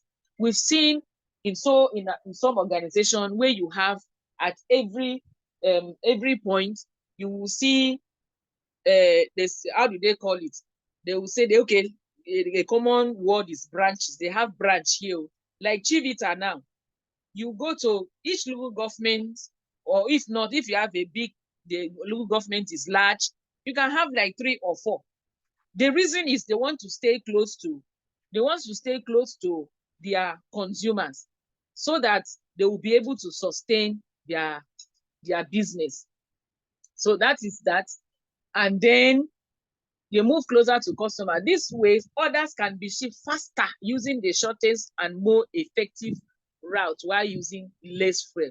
We cannot rule away fuel, especially in Nigerian economy now, where everything fuel is, you can't just misbehave around it. So everything you have to, just for you to be able to do what, to sustain that supply chain. We are now saying create a sustainable supply chain policy. Together with your team, you can create a sustainable supply chain policy, which includes rules and regulations that your business would adhere to. Not rules and regulations that you cannot adhere to, or your team members cannot adhere to. It must be rules and regulations that your business would adhere to, so that you'll be able to sustain it. Your policy should reflect your sustainability goals and can be used to attract the right suppliers and logistic partners. Especially in food businesses, you go to some restaurants where you have all these apps that are coming to pick food for people at home and all that. Sometimes you come, the food is not ready. You see them fighting, scouting, say they're even counting, yes, I'm the one, oh, give me, that's my own. Before you know it, either the food will spill or the packaging is wrong, error here and there. And someone that is meticulous about packaging and standard will say, oh, no, not that place again. Go to this one. And at that point, you'll be running out of what if everybody that comes here is taking that decision? Would your business still survive? The answer is no. So your policy should reflect your sustainability goals and can be used to attract the right suppliers and logistic partners. People should be happy to partner with you because they know that the business will be going. It's not the one that you do today, tomorrow you are not doing again. So a sustainability policy can also be used to provide transparency into logistic operations, so you can attract customers that value sustainability. Your logistics operation must be top notch. It must be transparent. Oh, we are coming today, you land today. Oh, we are coming tomorrow, we are there tomorrow. Oh, we are bringing 5 cartons of products, the 5 is there. Not the one that you say, oh, we are bringing 5, and they go, oh, you see, we are only able to do 5. You will not sustain. Definitely, if you keep doing that, if your company keep doing that, the person will have to change his or her mind to the one that, oh, I need this product to sell, and you will see it. Communicate expectations with suppliers, emphasis, communication. Once you establish a policy, it's important to choose manufacturers and suppliers that meet your standards around sustainability. I hope we are still together. I hope we are still together. We are together. We're enjoying you. Yes, we are still together. You are enjoying me. Oh, thank you so much. Yes. I love hearing that. So your supplier's responsibility is to deliver high quality products that meet your sustainable standards. In sustainability, in supply chain management or supply chain system, you cannot overrule standards. You cannot overrule standards. Standard is number one factor. I cannot come to you and you are cooking. Because you are cooking doesn't mean that I have to eat from there. Yes, you are producing or supplying, selling body cream doesn't mean that I have to buy it. If it doesn't meet what my need is, I cannot come. I will not buy it. So if you talk of sustainability in the organization, in your business, in whatever you do, standard is what you should consider. Consider how and where your products are being sourced and produced. Where are your products being sourced from? You see, some people will say product because, it's unconsciously to us Nigerians, we pick products like, where is it from? I have a close person that even if that product is so good and you've used it and then we just, made in Shango or that. Immediately it sees that order that we know. And it's a local place. No. That means the standard is not, it can never be of good standard. So consider how and where your products are being sourced and produced. Yes, where are you sourcing your products from? Where are you producing them from? The hygiene when it comes to food, the tastes, the ingredients you use, and all that. When choosing suppliers, communicate your expectations around factors. Yes, you should communicate your expectation, not just like because I want to stay in business. I just, the supplier is telling you, this is good, this company is using this. You must have your personal, need. You must have your personal policies. You must have your personal factors that you put into consideration, your personal expectation, different from any other organization, because you want to stand out, because you want to sustain the standard, you want to sustain the business, you want to sustain your supply, you want to sustain your logistics, you want to sustain everything, your delivery and all that. And at the end, you want to sustain your customers, which is more important, and all that. And communicating your expectations around factors such as health and safety. It's not food that I will eat today. Tomorrow I will eat today, I will purge for the next one week. Health and safety. Are these things good? Oh, you are producing beer, all these local. When I drink it, I hope my brain will not knock. I hope I will not, you have to consider all that. You have to also consider your labor conditions. What are the kind of labor? Is it manual labor? Is it a expatriate you want to, engage? You have to consider your labor conditions, your fair wages. You see some people, whatever you give is what you take. You have a very serious job doing, maybe in production. You are looking for a cheap labor that you can pay a cheap wage. Cheap labor, cheap wage, so that you'll be able to take everything and say, after all this, like Nigerians entrepreneurs or employers will use, if you don't do it, another person will do it. They don't care to use somebody that can, yes, production, the person is on the system.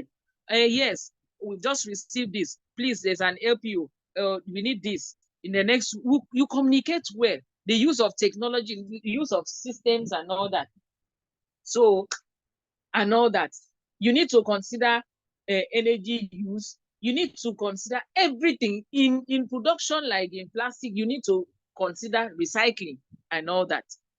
And then number 7, we talk about evaluating your eco-friendly delivery options, like those that we're talking about, all those shipping and all that, on water, on the air and all that. You also train your employees in sustainability, very important. Train your employees. The knowledge I brought in yesterday, today might be obsolete. What I knew 10 years ago might not be useful today. Even in technology, that by God's grace, that's my area, There are some packages, I did some software, some this, I knew, oh yeah, then it was hot cake. But today, you don't even, when you mention it to someone, they'll just, that one, we've passed that stage. Maybe it was 1.0. Okay, take for example, Microsoft. We have a Windows 7, we started 19, whatever, we have Windows 10, we have this, it's going like that. So training your employees in sustainability is a key. It is crucial to educate employees on how to maintain and improve sustainability across the entire supply chain. So you do that, let everybody know. How is it called? Checkmate what each department is doing. Call a meeting, communicate, let them say their limitations, the factors. Okay, what do you think? Let them bring in their ideas, their suggestions, and all that. Put together the management and take a decision that will improve sustainability. I hope we've learned something. Yes, we are learning, man. Okay, so that is just that about sustainability. That is just that. I know that is just the basic thing when it comes to sustainability. So, and we are asking, what are the benefits that come with improving supply chain sustainability? It includes greater efficiency, less waste, lowered operational costs, and a stronger brand reputation. Yes, a stronger brand reputation. There are people that even if some products are defective today, they will see trust that, if it is this company. I don't know if you know any of such companies or any of such products that even if they decide to, they decide to do something else, maybe there's an error in production, you see trust them because over time they've been able to, stay stronger. They've been able to build their reputation and they stay stronger on that reputation. And so that's what sustainability is all about. Greater efficiency, less waste, lowered operational cost. Your labor, everyone is happy, everyone is not the one that will come in today and do this. Another person will come and say, oh, because the person is just coming in, that is why we have this error. And tomorrow the person goes. Everything must work hand in hand. You see through from the beginning to the end. And then the organization stays stronger. The reputation is known abroad, home and abroad. So that is what we have today on supply chain sustainability practices. So if you have any question, you have anything to contribute, you go ahead to do before we end the class. So I'm listening.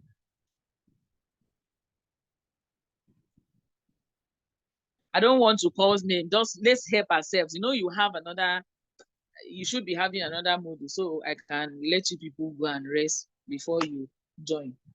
So I need people to at least one sentence is each. In summary, what you've learned, or is there any addition? Just start so that we'll round up.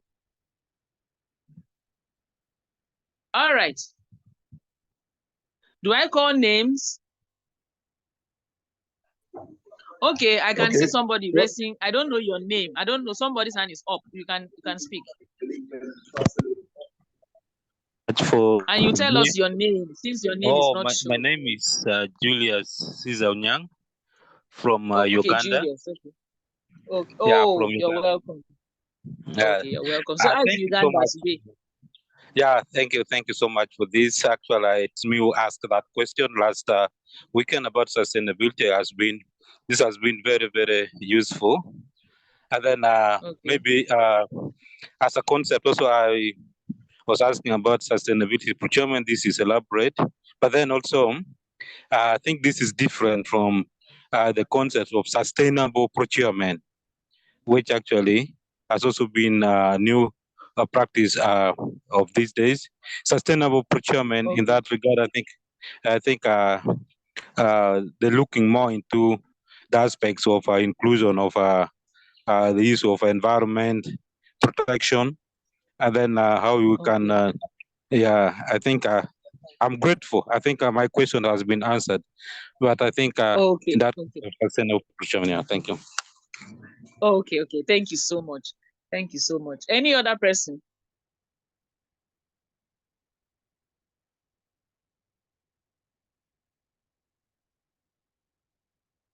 Any other person? Okay, Glory, now talk. Glory, can we hear you? I've not heard Ogechi's today. Is she even on the call? She came in midway and left. Is Glory on the call? Is she active? Yes. Or any? Yes. Okay. Okay. Okay. So let's hear you. Okay. What I want to add is on the sustainable practices is that they should be feasible. Okay. We want to put in place systems that are feasible and depending on the context and where we find ourselves. Okay. That's just All right. what I wanted to add. Okay, to add. Okay, thank you so much. Any other person? One person more. Yes, ma'am. I wanted to add on the other aspect of regulations. We really need to bring in a number of key players, that is our customers, the investors, the politicians and non-government organizations, to ensure that there are a number of things that we really, as we do bring in the raw materials, already the finished product, we need to put at the back of our mind that the environment, we need to protect it, and also the social lifestyle that for some of the commodities that we import in our respective countries, laws really need to be strengthened and emphasized. Thank you. Okay, that's eco-friendly activities. Okay, we talked about that. Okay, thank you so very much. Thank you so very much for having me. I really enjoyed your expertise. Is that? And I've also learned from you people. Thank you so very much, and I hope that with this will trigger you to the position of, somebody that can be reckoned on when it comes to supply chain management. So thank you so much. Thank you, MJB management. Thank you, everyone, and see you next time. Thank you so much. All right. Thank you, Mrs. Mercy. Thank you too, madam. Thank you so much for the presentation. I believe the participants, they will want to see you some other time. Ladies and gentlemen, I want us to break. Let's reconvene exactly 12:30. Is it okay by everybody? Is it okay by everybody? Yes, it's okay. Yeah. Yes. All right. Yeah, it's okay. All right. Yeah. Let's reconvene 12:30. Thank you.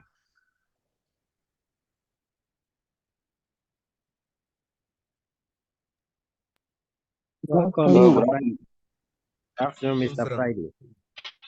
Good afternoon, sir. Yes, sir. Thank you very much. I guess we are done with our break.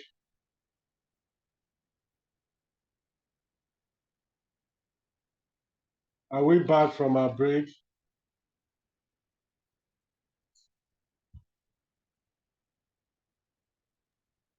Hello. Yes, we are here. Okay. Seems some other people are still enjoying their 10-minute break. We don't intend taking much of our time, because this is just the concluding part of what we started about 3 weeks ago, and today being the last day of the training. So we're going to move swiftly to what we have today, being Lean Six Sigma for supply chain management. And then we'll talk about the global perspective of supply chain. Okay, so over time, for those of us that had at one point or another attended a training as this, we talked about Six Sigma extensively and comprehensively. putting into consideration that every organization is trying as much as possible to cut costs the best way possible that they can. Nobody want to lavish the money meant for the organization just for anything unproductive. Hence the introduction of Lean Six Sigma. Okay, so every organization, irrespective of the kind of business that you do, irrespective of the size of your business, you must learn to apply the principle, the methodology of Six Sigma or Lean. Okay, so for the purpose of supply chain management, we are looking at how is Lean Six Sigma applicable to a manufacturing company. To start with, what's your concept about Lean Six Sigma?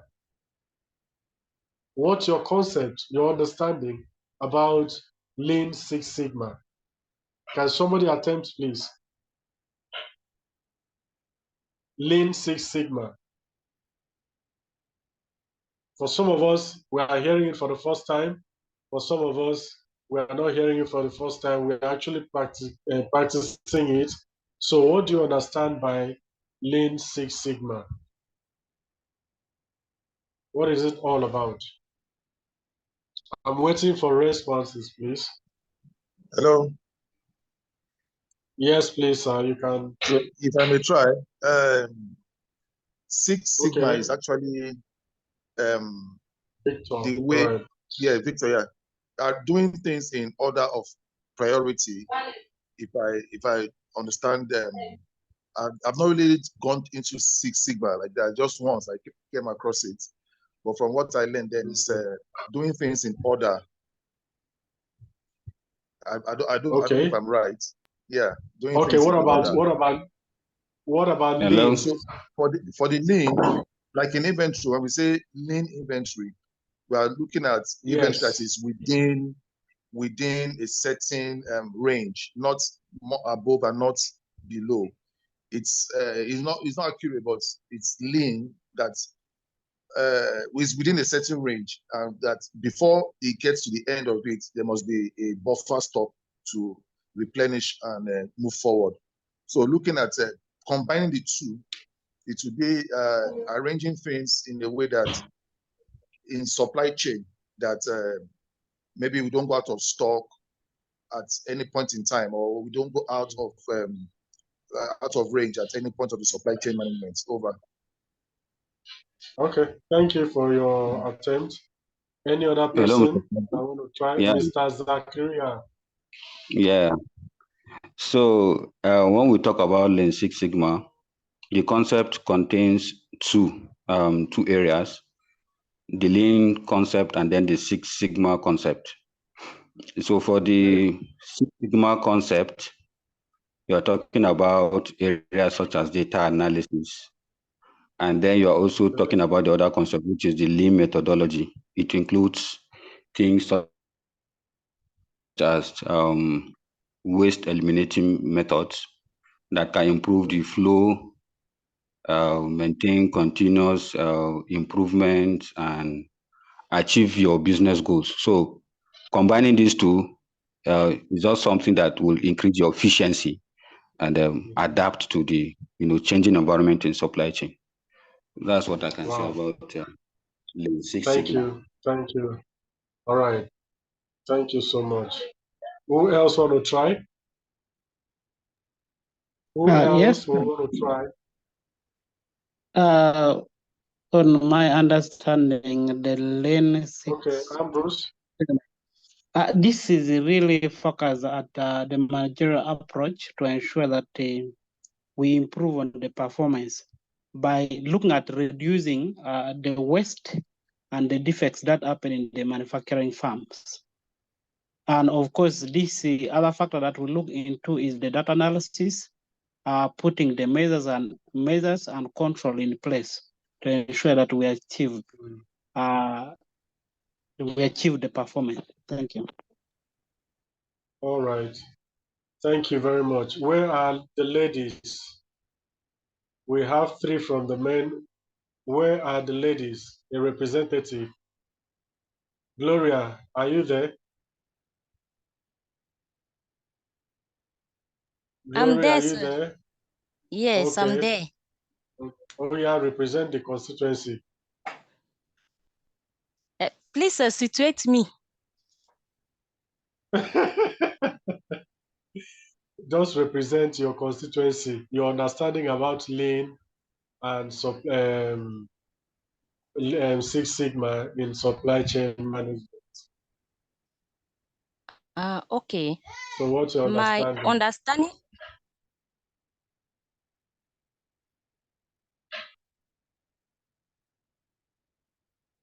Hello. Yes. Hello. Yeah. Yes, sorry about that. I was a little distracted.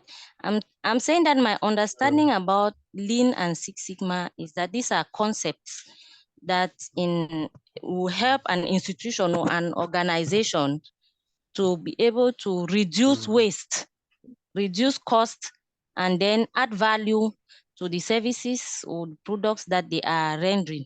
And there are so many ways of doing this. They can eliminating. Yeah. Yes, there are so many ways of eliminating, and there are also different types of waste that they can eliminate. Yes. So that is my understanding. Right.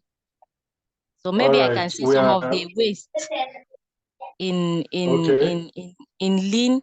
We have waste, inventory waste. We have waste in terms of waiting time. We have waste as a result of overproduction. Then we have some waste that are defects. And we can also have waste in transportation. Yeah. You were part of the last class. You were part of the last class. So you're speaking from experience. Yes. All right. Thank you. Thank you very much. Okay. Somebody says, Boja says, Lean Six Sigma is a process that seeks to improve performance by eliminating resource waste and defects. When we talk about Lean in any organization, Six Sigma in any organization, we are talking about primarily efficiency. We are talking about primarily efficiency. And how can efficiency be arrived at? Efficiency can be arrived at when we put every effort, like we've all mentioned, to eliminate waste within the confine of that organization. When we talk about waste, we are not talking about dustbin. We are not talking about somebody swept the office and then you pick papers and you want to trash it. They say, no, don't trash it. Don't throw the sands away. It's a waste. That's not the kind of waste we are talking about. We are not talking about waste products as well, but in an organization such as the production, manufacturing organization, like Gloria said, there are so many things that constitute waste. So we often say that waste also is not a function of the end product.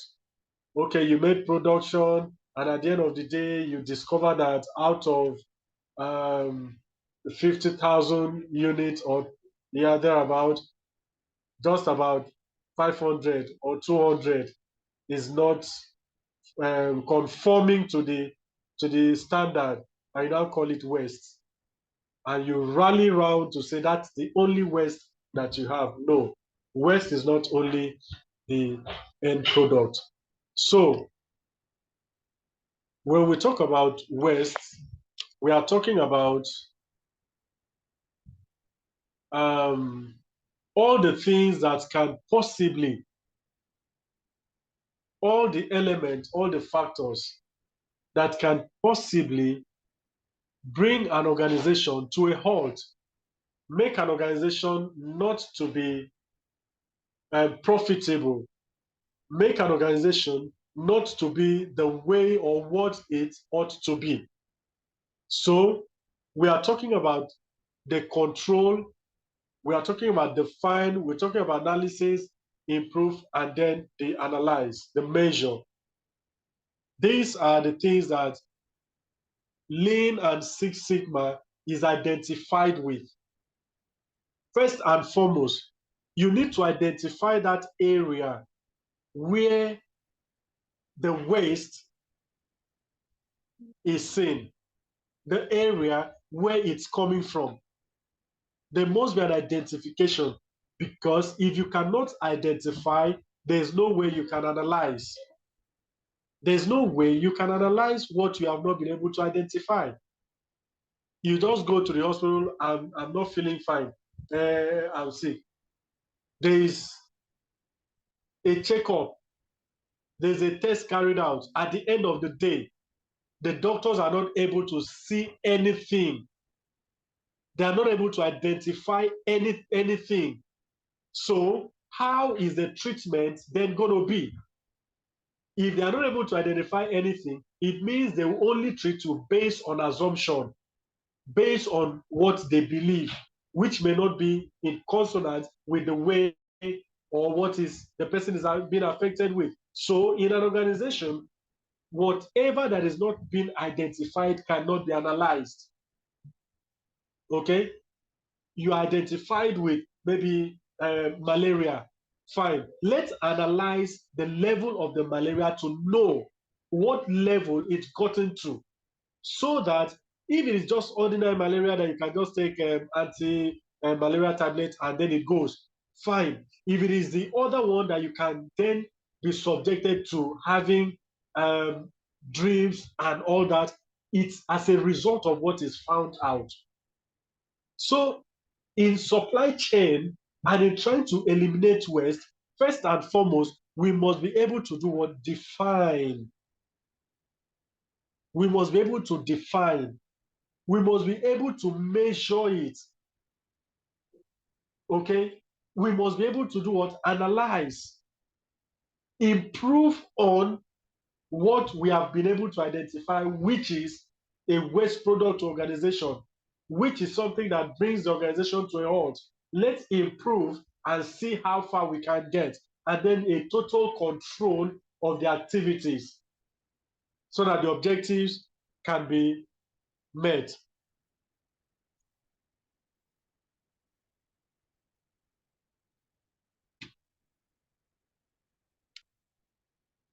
We said that Lean and Six Sigma in supply chain optimization is never-ending challenge, as it should be. Today's business needs to constantly seek out more efficient methods and processes. Lean Six Sigma provides an excellent framework for the endeavor, combining the defect prevention focus of Six Sigma with the emphasis on waste reduction and streamlining offered by lean thinking. Okay, so there are a number of ways that companies around the world have used Lean Sigma methodology to improve supply chain performance. Now, Lean on its own is trying to reduce the waste.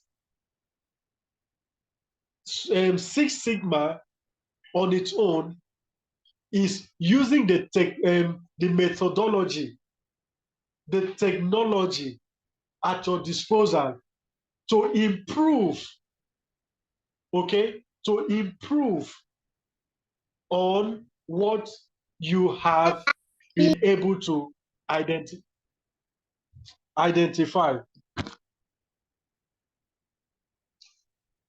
Are we together? We are having some breaks, sir. You are not hearing me? Are you hearing me? So I can get you. We are hearing you. Okay, thank you. So, reducing the 8 potential waste that can affect a supply chain. Don't forget we said that waste is not just the end product of a particular production. Transportation can be regarded as a waste. Packaging can be regarded as what? Waste. Motion, inventory, distribution can be regarded as what? A waste. Personnel management can be regarded as waste. Resource management can be regarded as waste. Why are we laying emphasis on all these elements? These are things that move the organization forward. These are things that when effectively utilized, it brings about profit to the organization. And when it is not effectively utilized, the reverse is the case. So why should transportation be a waste that must be eliminated? Why is transportation a waste that must be eliminated as far as supply chain is concerned? Who can answer that, please? Who can answer that?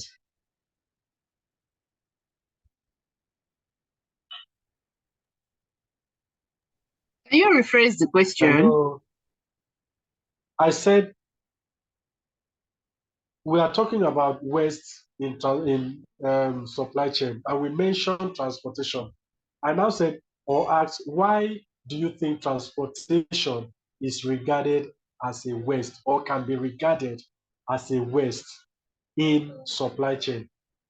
What example can you portray to show that, yes, transportation can be a waste? Primary.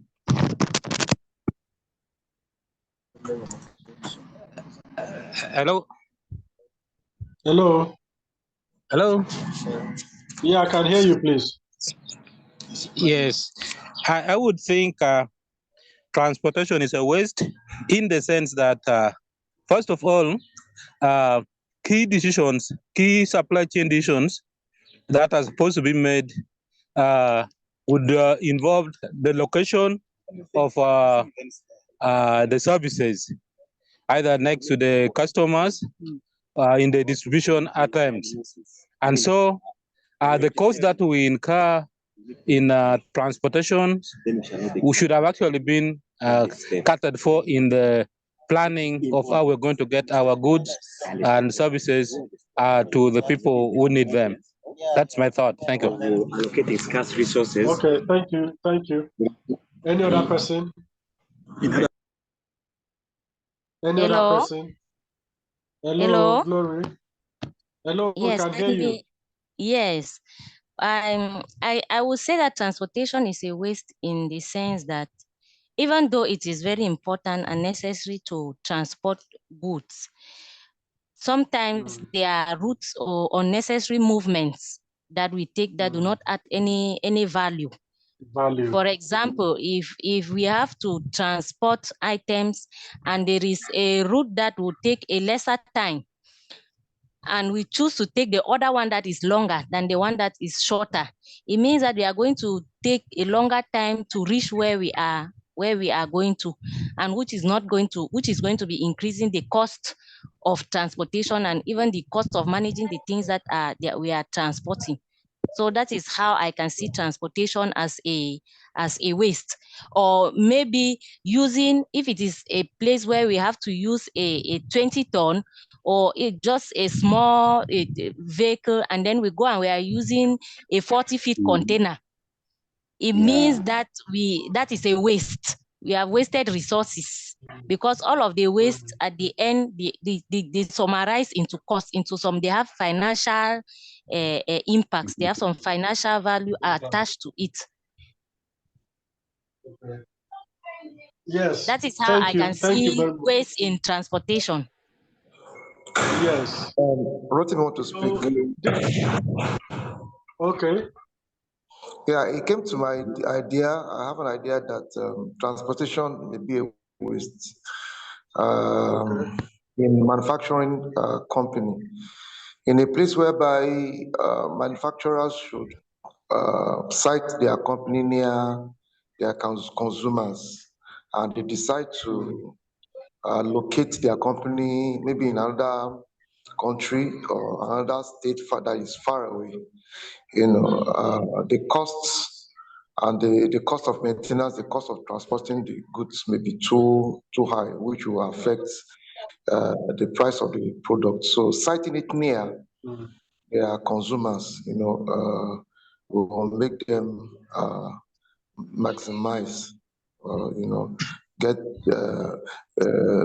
make them have an efficient or make them have profitability. Okay. Thank you. Okay, Thank this is you for Victor. that. Okay, Victor. So let me build on what Glory said. Transportation can be a waste. Let's use the example of the e-commerce in business. Let's say a Jumia, for example. What Jumia does is they apart from the central warehouse, they have hubs around. So when orders comes into the central, they move the orders to the hub. So from the hub, distributions are made. Transportation can be a waste in that sense. If the hub does not exist, they'll be making repeated visits to those places over time, thereby spending more in terms of transport cost and all over. Yeah, thank you very much for that. Okay, so this is very important in every organization. It just for an instance, I probably want to meet Mr. Victor, and maybe along the line, we're talking and, Mr. Victor, I'm coming to the house by 5 p.m. today. And along the line, because of network issues and all that, I couldn't hear Mr. Victor saying that he will not be around by 5. And I spent my time, my resources, getting to Mr. Victor's house. I'm only told at the gate, Oga has gone out to, how will I feel? But I just finished speaking with him. What happened?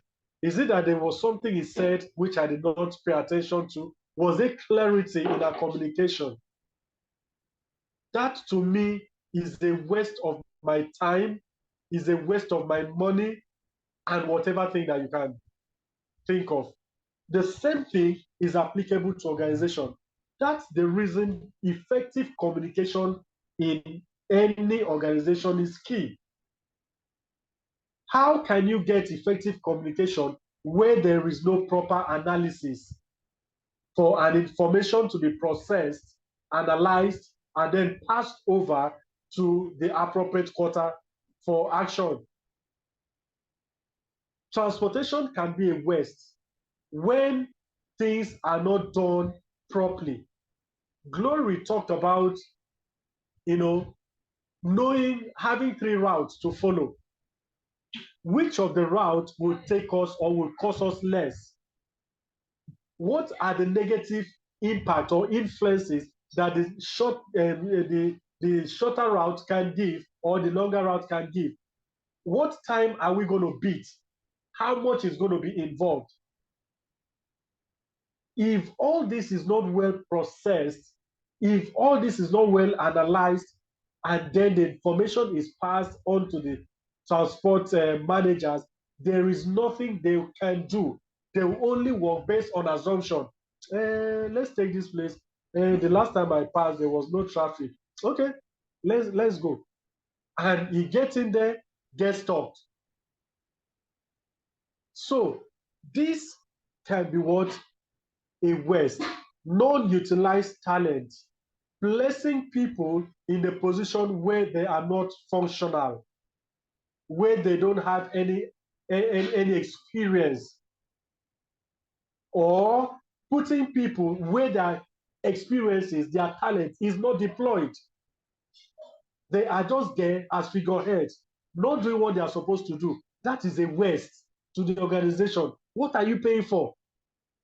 You are paying for a redundant personnel, inefficient, ineffective personnel, unutilized personnel. At the end of the day, you are paying salaries. If you happen to pay 10 people that are not being utilized in the organization, that is a waste. That money could have been used for something else. but you are paying for what? A waste. So all of this is what Lean and Six Sigma is trying to eliminate. As much as we cannot totally, completely, 100% eliminate waste, but the ideology is trying to minimize it, reduce it to the barest minimum. That even if, end quote, even if it will not have any negative impact, or the impact will not be so felt or so seen, visible within that organization.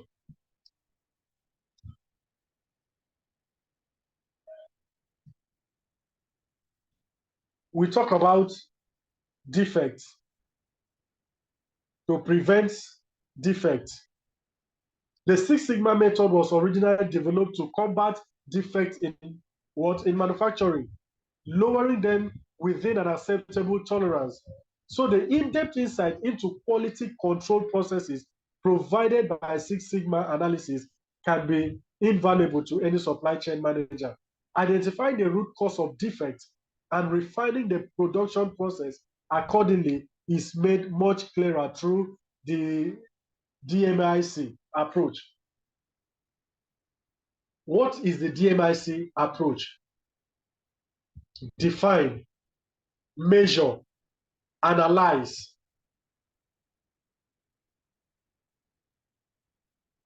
and then you control. That is the approach. So the idea for Six Sigma was simply to identify a particular defect cause, the root cause of defect. So like we said, identify. Without you identifying, you cannot really know the root cause. What actually caused the transportation system to be a waste? We've identified. What was the reason? Because there was no proper analysis on the 3 routes that we have. There was no proper analysis. That has been identified. Having identified it now, next time we'll only know that this option of B is the best and suitable for the organization. Having identified that we have 10 people that are redundant, who are not productive, we then know how to effectively put people where they can function effectively, where they can utilize their potentials, where they can effectively manage their resources through the help of DMIC. Okay? That is what the Six Sigma is talking about. Then we talk about decrease waste. Reducing the 8 potential waste that can affect a supply chain, what we have mentioned, okay? It is important for lean businesses to distinguish which base, which one is most suitable to the organization. What have we identified? What have we seen? You see, in most production companies, manufacturing companies, waste, like we said, cannot be 100% eliminated, but it's just to decrease it. As much as we do not have total control of everything that happens, we can have control of how we can eliminate waste to the minimal level. Okay? So your inventory, are you overstocking? If you're overstocking, it can constitute a waste. It can constitute a waste. If you are understocking, that can also constitute a waste. Because understocking means that the time management for that product will constitute what? A waste. Don't forget, time is also what? A waste. How is time a waste? You are promised, based on agreement, the goods will be distributed so time. It will get to the destination so time. At the end of the day, the time exceeds. That is a waste. Or you got there ahead of time. It's also regarded as a waste. Imagine me taking a product to Mr. Victor's place. We are supposed to meet by 12, and I got there by, let's say, 8 a.m. and I'm waiting for Mr. Victor for an appointment of 12. How many hours have I spent? I've wasted.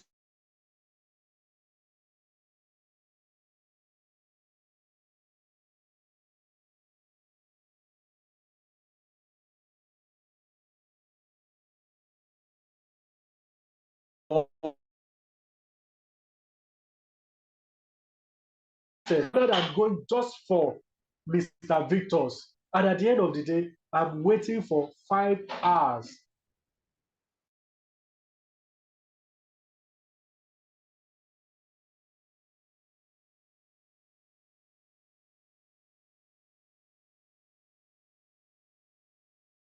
Everything must be what? Well managed.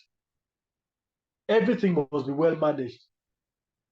Everything must be well managed, considering or using the approach of DMAIC. Everything must be well managed. Okay? So we talk about improved performance. Once you are able to deploy this,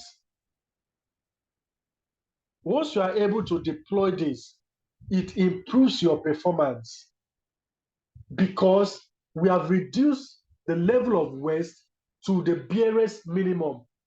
Performance is now what? Enhanced. Information is dished out as and when due. We are deploying different technologies, different approach in combating the waste. Okay, so the combined Lean and Six Sigma methods are uniquely suited to optimizing a supply chain. Together, these philosophies provide a unified focus on two fundamental aspects of manufacturing: efficiency and quality. Lean talks about efficiency. Six Sigma focuses on quality. And you cannot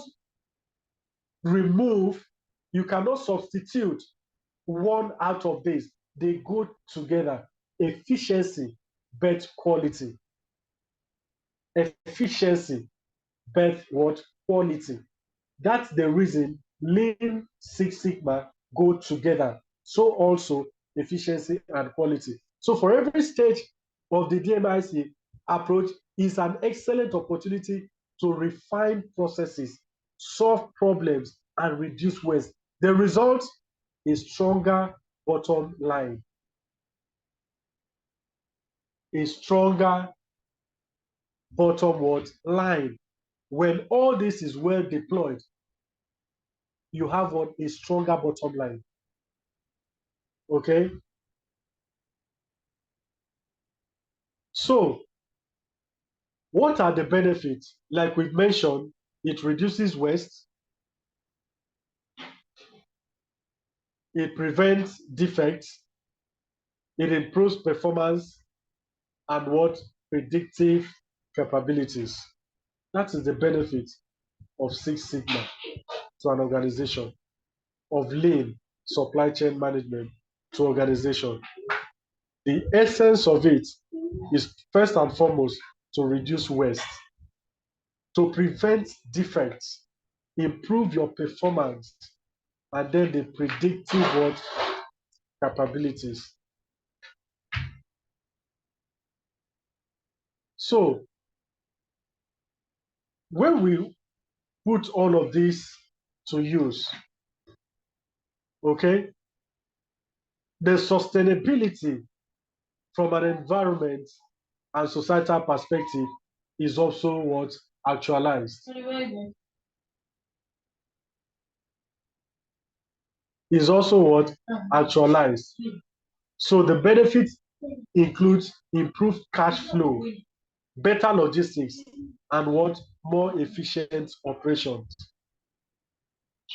More efficient operations, better logistics, better logistics.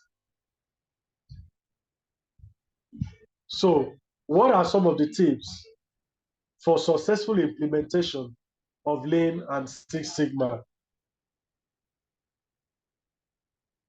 Let's take this example of, okay, before I ask, can you just mention some organization, some companies that you think implement Lean Six Sigma? Can you just mention some organization that implements Lean Sigma in any place that you can think of?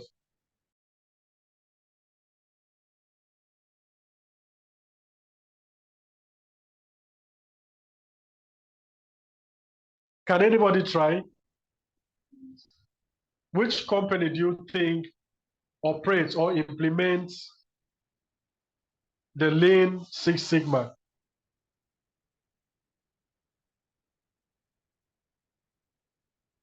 If it's your company, you can mention. Okay, somebody says DHL. Another person says Amazon. Yes, keep it coming. Keep it coming.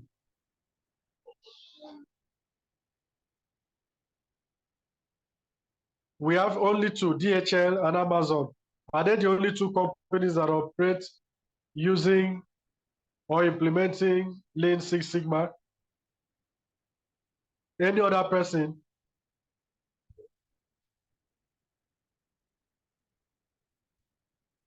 Hello, are we in the house?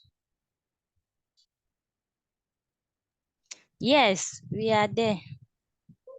Okay, nobody's talking. Somebody says DHL. Yes, I've seen that. Alibaba, okay. Dangote Cement, okay. Amazon.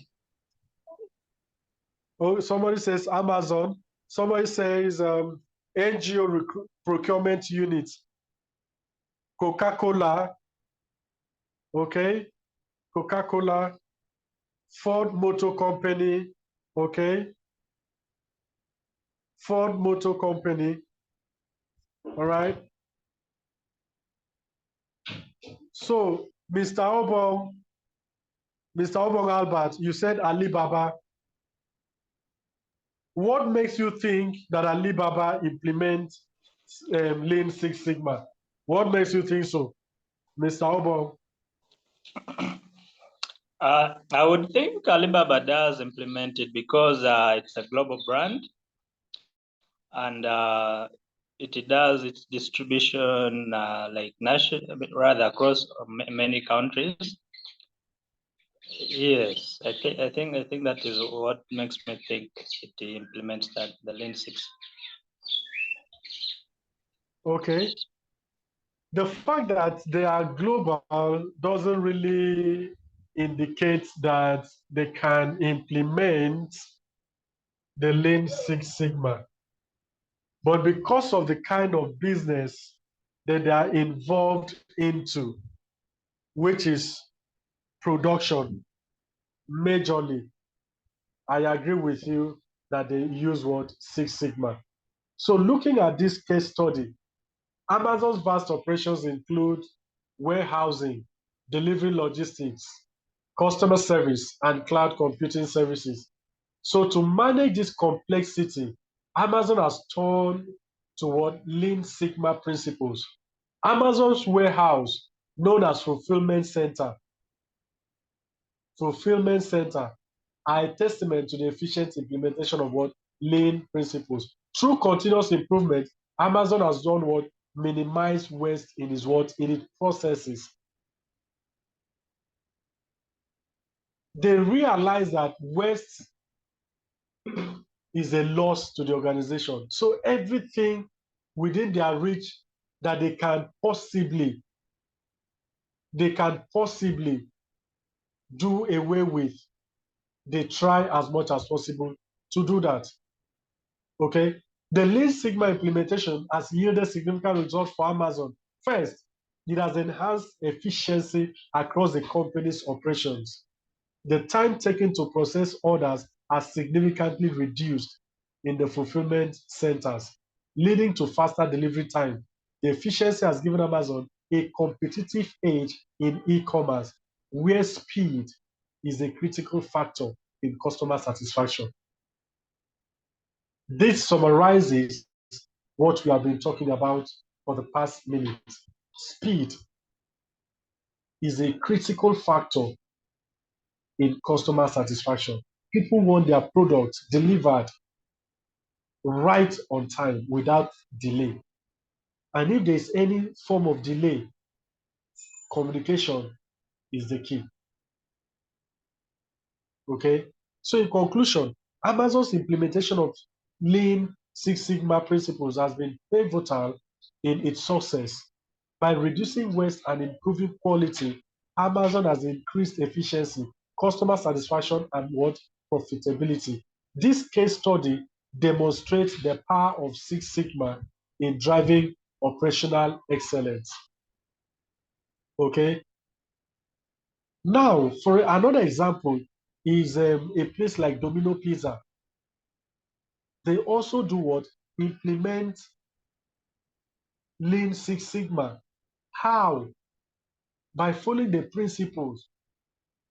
Before you all you could do is just to go there and get your pizza. Okay? But now, at the comfort of your home, right? You could place an order, and before you say, Jack, it is delivered based on the time given to you. That has increased their turnover significantly, because in a place like maybe a well-populated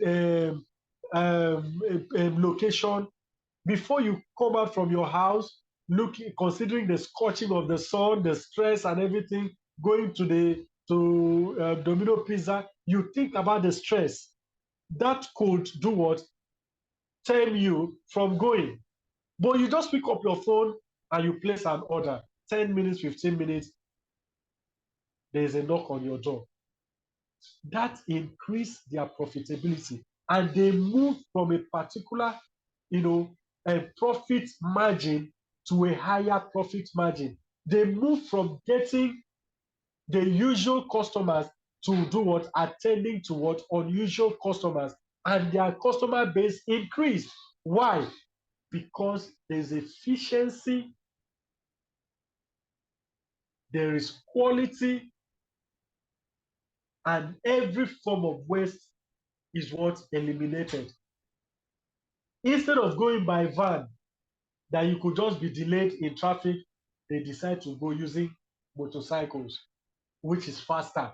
That is a way identifying waste. They identified the waste, that transportation using cars or buses could be a waste to the organization. So what is the way forward?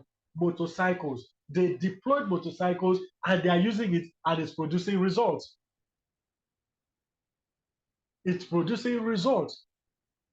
So these are organizations that try as much as possible to eliminate waste, and then they are what?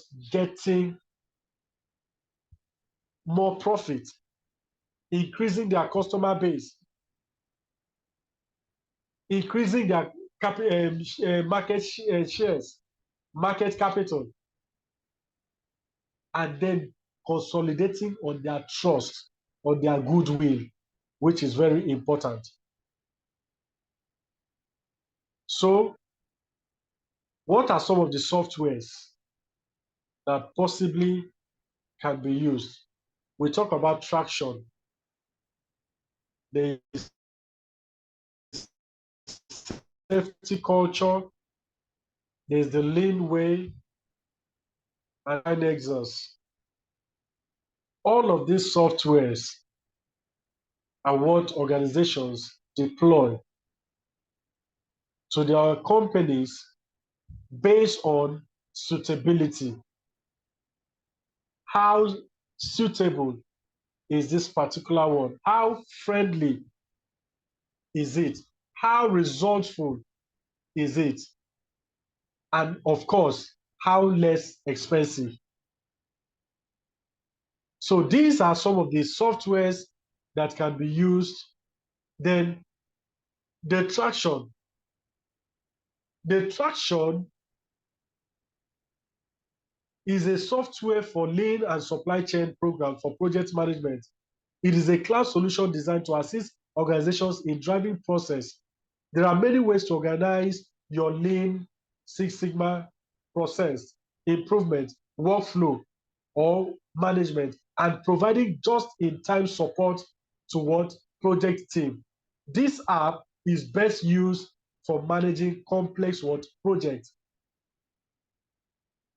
Your supply chain could also be a project in itself. So if you are going to deploy traction, it means that what this does is taking care of every information that is associated with that project, storing the information in the best possible way so that retrieval, accessibility can be very easy, so that every department is kept on the know. Okay, from the procurement department to the production department to the packaging to the warehousing to the logistics to the distribution, the sales, the marketing. The reason for this is, at a glance, every department can have access to what is happening, to what is transpiring, provided such information is not detrimental to the growth of the organization. There are certain information that can go round through what? The cloud solution. And there are certain information that cannot go round. So the onus lies on what? On the management to know what information goes out and what information is to be retained. It gives you what? Just-in-time support. You don't need to start scattering books up and down. Where did we keep the document? Who is with the document? Who signed the document? And we are waiting for Mr. Lagbaja. We are waiting for this. No, just in time.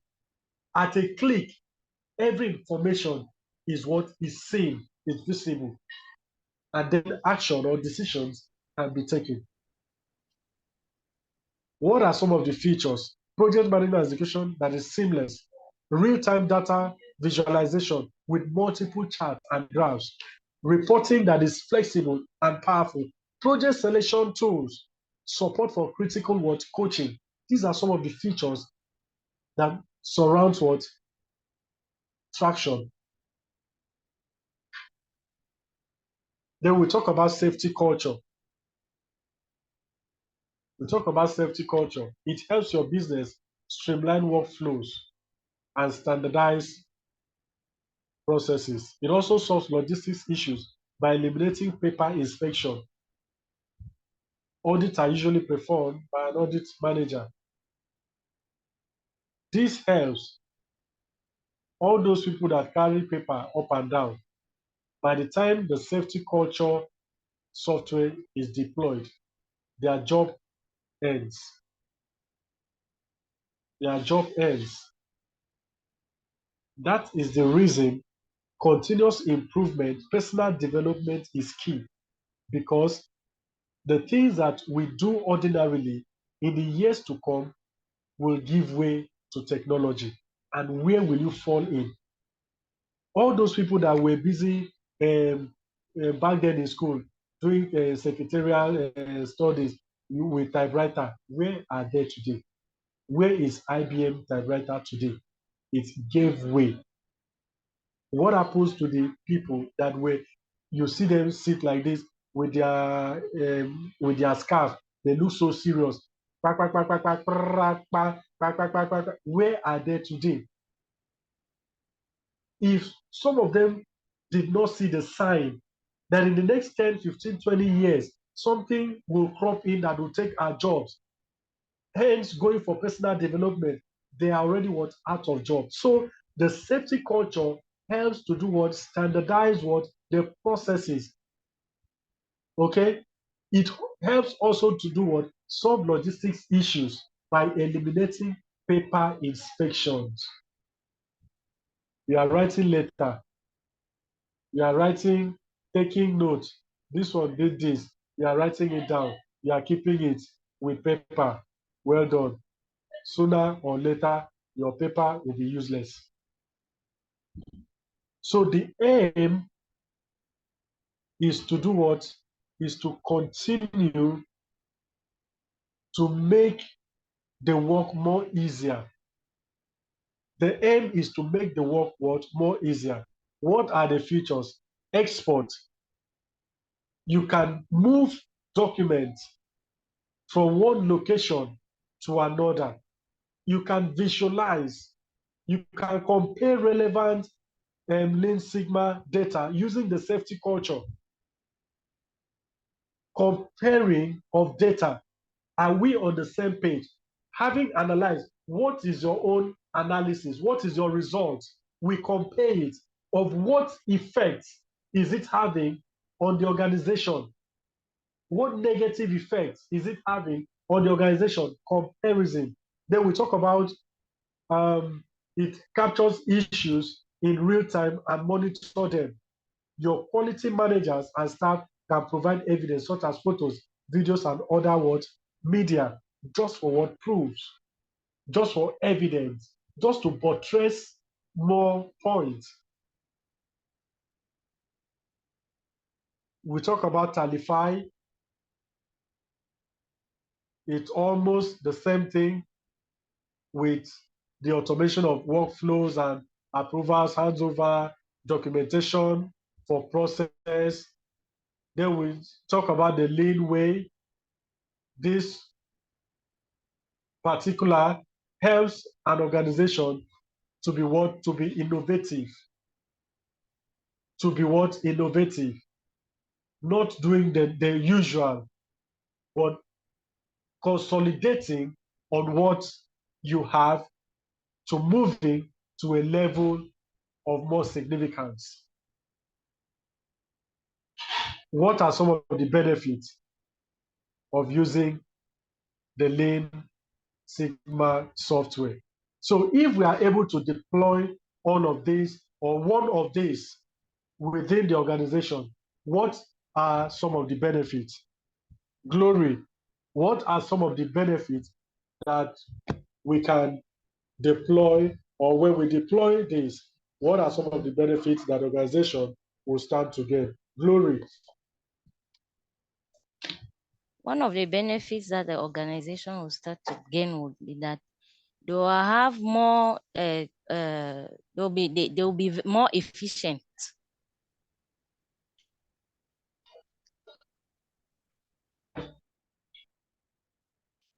They will be more what? Efficient. Yes. Okay, that's one of the benefits.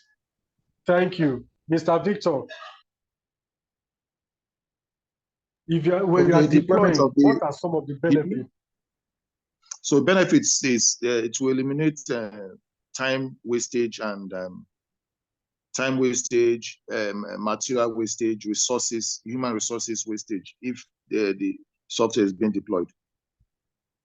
Okay, thank you. Any other person? Rotimi Akinde, it will eliminate wastage. Okay. Wastage of resources. Wastage of resources. Okay. And the resources encompasses both material resources, money resources, human resources, machine resources. Thank you. Any other person?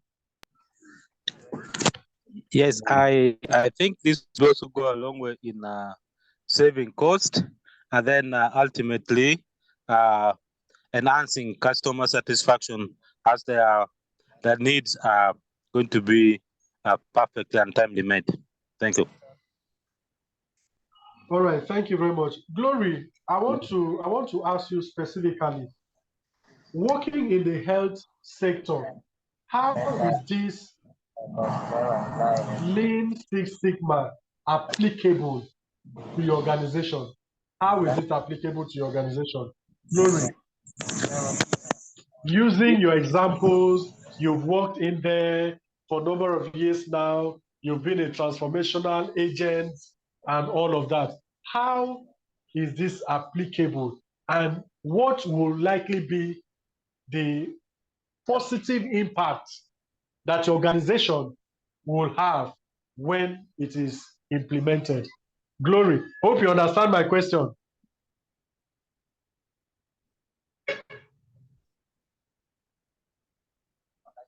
Hello. Hello, are you there? Can I come in for Glory? Yes, you can, please. Any other person can, as much as it is applicable to your organization. All right, so I've been in the healthcare industry supply chain for a while. So I know I'm applying the Six Sigma will help in identifying and reducing waste, like the purchase of unnecessary health products or over-the-counter medications, that are unnecessary. Sometimes there are some let me say some certain what do I call now? Sorry. Some conditions or some certain seasons in the healthcare industry where some products are not needed because those products are not needed. For example, during the during the hot season, you will not need to get cold medications, as much as when the season is like Harmattan, for example. So knowing all of these things will help you reduce wastage. It helps cut costs, making healthcare services more lean. It also make it more affordable, to patients, and you can attract a lot of patients, especially for privately owned healthcare organizations. So that's what I can say about the Six Sigma in healthcare industry. Okay, thank you. Any other person?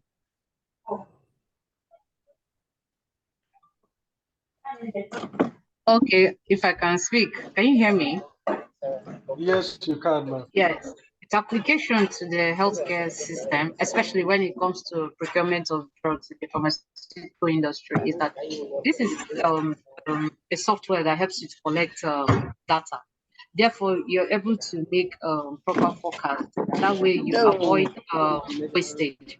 The kind of wastage applicable to the pharmaceuticals is overstock, where you have overstock of items that you cannot consume, or where you're out of stock, or where you have sleeping stock. These are all kinds of waste that you don't need in the healthcare system. Why? Because these are items, of course, if you have forecasted well, you don't have to have a waste on your side. It could have either been save you cost of even getting these items, and even the cost of transportation, and even the cost of availability to other people, especially to control drugs. So that is a bit of the applicability of benefit the Sigma software, or its benefit in health.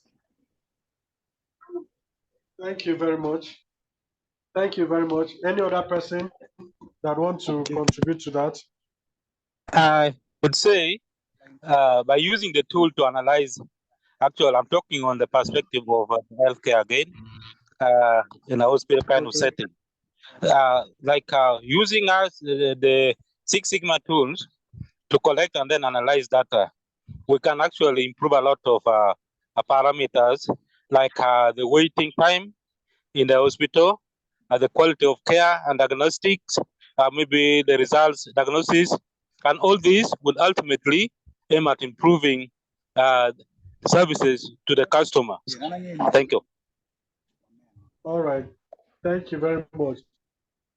In all that we have, is there anybody that is still saying something?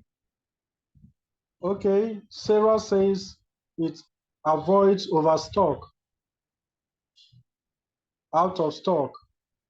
Boja says less paperwork processing time, and all of that. Okay, Sarah is back. Glory is back. Glory, I was asking, as you know, an healthcare practitioner, okay, how is Lean Six Sigma software applicable to your organization? And what will likely be the positive impact if well implemented? So if you're here, just go ahead and let us have your view. Okay, thank you very much. I get the question now. Well, yes. For now, I cannot say that we have any Lean Six Sigma program that is, or software that is being used.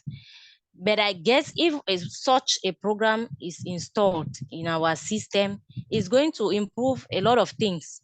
Improve the time that it takes, for example, for the orders, because sometimes in order to do the deliveries, we need those orders of the medicines to come from the facilities. And because of the remoteness of the hospitals, the people, it takes sometimes 1 week and many days for the orders to physically come and reach the point, the warehouse, and then the administrative bottlenecks, specifically for programs, there are a lot of signatures that they have to append on those papers before they can now go to the warehouse to deliver the product. So it takes a long time. If we have such a software, first of all, it will reduce the time that it takes for the people to send the orders. Now with the internet and with technology, it takes just some minutes, hours, and they can already have the document. And if the system is synchronized, I think that, and put in such a way that at every stage, each authority gives their approval, they can be able to process those orders rapidly, and the health facilities or the patients could get their medicines within a very shorter time frame. Then another thing also is that it will increase the visibility, because consumption data is very important. Not only consumption data, but every other data that we need in logistics is very important to get it. So if we have such a program that can give all the information from the upstream to the downstream, we'll be able to see real-time information. We'll be able to have consumptions, and then we'll have transparency too. So I think that's a way in which those programs, they can help. Okay, Hello? thank you very much. Yeah, I'm with you. Yes. Thank you very much.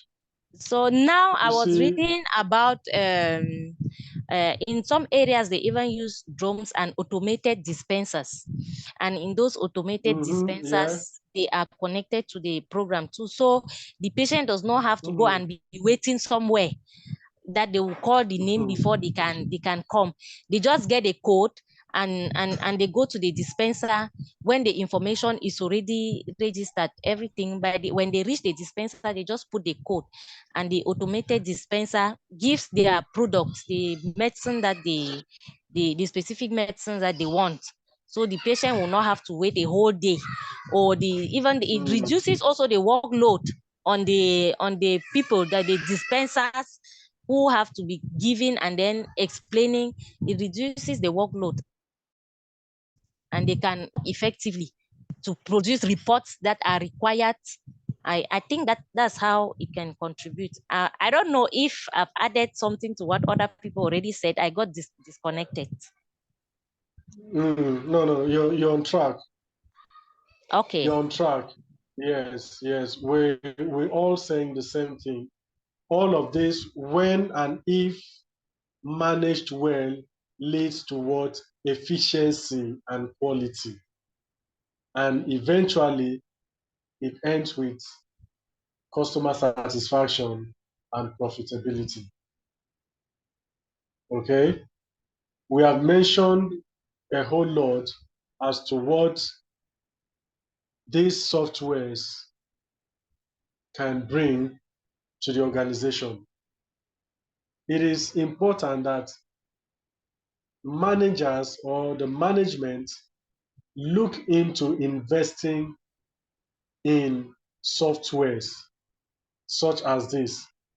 But the truth is, in my own country, it will be difficult to deploy this because once you make available some of these softwares, it means that somebody will not be eating through the back door again. And a lot of people do not want transparency. They want to be eating from the back door. Okay? So intentionally, there are people that will not even want anything like this to happen, some of these changes to happen in the organization. Why? Because they are beneficiaries of illegal practices. So it is only in the, okay, you talked about drone. They will just carry stone, hit the drone, you come down, fall off. You fall off. Which drone? Or the drone will get there and it will not be able to fly again. So people are not ready for changes, okay? But in spite of this, organizations that mean business still go ahead deploying this and then utilizing it. It is for the progress, for the good image of that organization. So whichever one is suitable for you, you can obviously go with. Please, sir, I want to make a comment. Okay, please. Yes, I think that a change within the human race is something that we cannot avoid. But in the case where we have to implement new processes or new softwares, it is very sure and certain that there are some people that want to remain at the status quo. So if there are some people that want to remain as it is today, it was yesterday, so shall it be tomorrow. So they have to be so and there have to be stages in implementing such technologies or such new platforms. There are stages to respect, knowing that those type of people are there. And I think that there are ways in organizational management to deal with such inconveniences or such challenges, because they will always be there. So the problem now is if we are able to identify what are those challenges and where is it coming from, is already a risk, because in our previous course we were talking about risk. So that will be one of the risk that you'll be identifying and then trying to put in place measures and strategies that you can go around. Probably for those people, you might want to look at incentives, you might want to look at other things, you might want to look at maybe involving them from the beginning of the program. You make them to feel, yes, that it belongs to them. So some of those things, so we cannot really say that it is very difficult, but there are things that they are beneficial and the that management makes work, can do. yes, the management can do. It makes work easy. Yes. And it has been proven in other settings and in other places. Yes, that's the comment that I wanted to make. Yes, thank you for that. The truth of the matter is there's no sensitive or sensible management that brings a change abruptly like that. Before any significant change will come to an organization, the people are briefed as to what the impact of the change will bring. Okay? So that people that are not in line, they can be given room for self-development if they still want to remain in that organization. They are trained, but yet there are people that even when they are trained, it will still, okay, for example, you work in an organization where there is electronic clock or timing. All you just need to do is your fingerprint. Just put your thumb there and it registers when you came in. When you are leaving the organization at the close of work, you place your thumb again, it shows when there are people that have side hustles. So even if you train them, this new development will still be, it will still be a very difficult task for them. They will not be able to do what adjust, even when it is for the interest of the organization, the interest of everyone, in order for us to eliminate waste that we're talking about. The time that you go to office, you have to resume 8, but you are resuming 10, 11. That is a waste to the organization. And they are trying to eliminate that waste. But you in particular, you are not ready for it. That is how and why organizations show people the way out, because you would have been monitored without you knowing. So we talk about the training tools, you know, we say the majority of Lean Six Sigma training tools are confusing and overly complex, which leads to employees feeling intimidated by the Lean Sigma methodology in general. It is important the organization understand its goal and needs to choose the best platform for managing tasks, system, and project using the same thing we said, staff friendly, workers friendly. Let it not be too complex that people feel intimidated. You teach somebody 2 weeks, is not able to catch up. Why? Because of the complexity. Let it be something that people can, you know, learn at ease. We talk about globalization.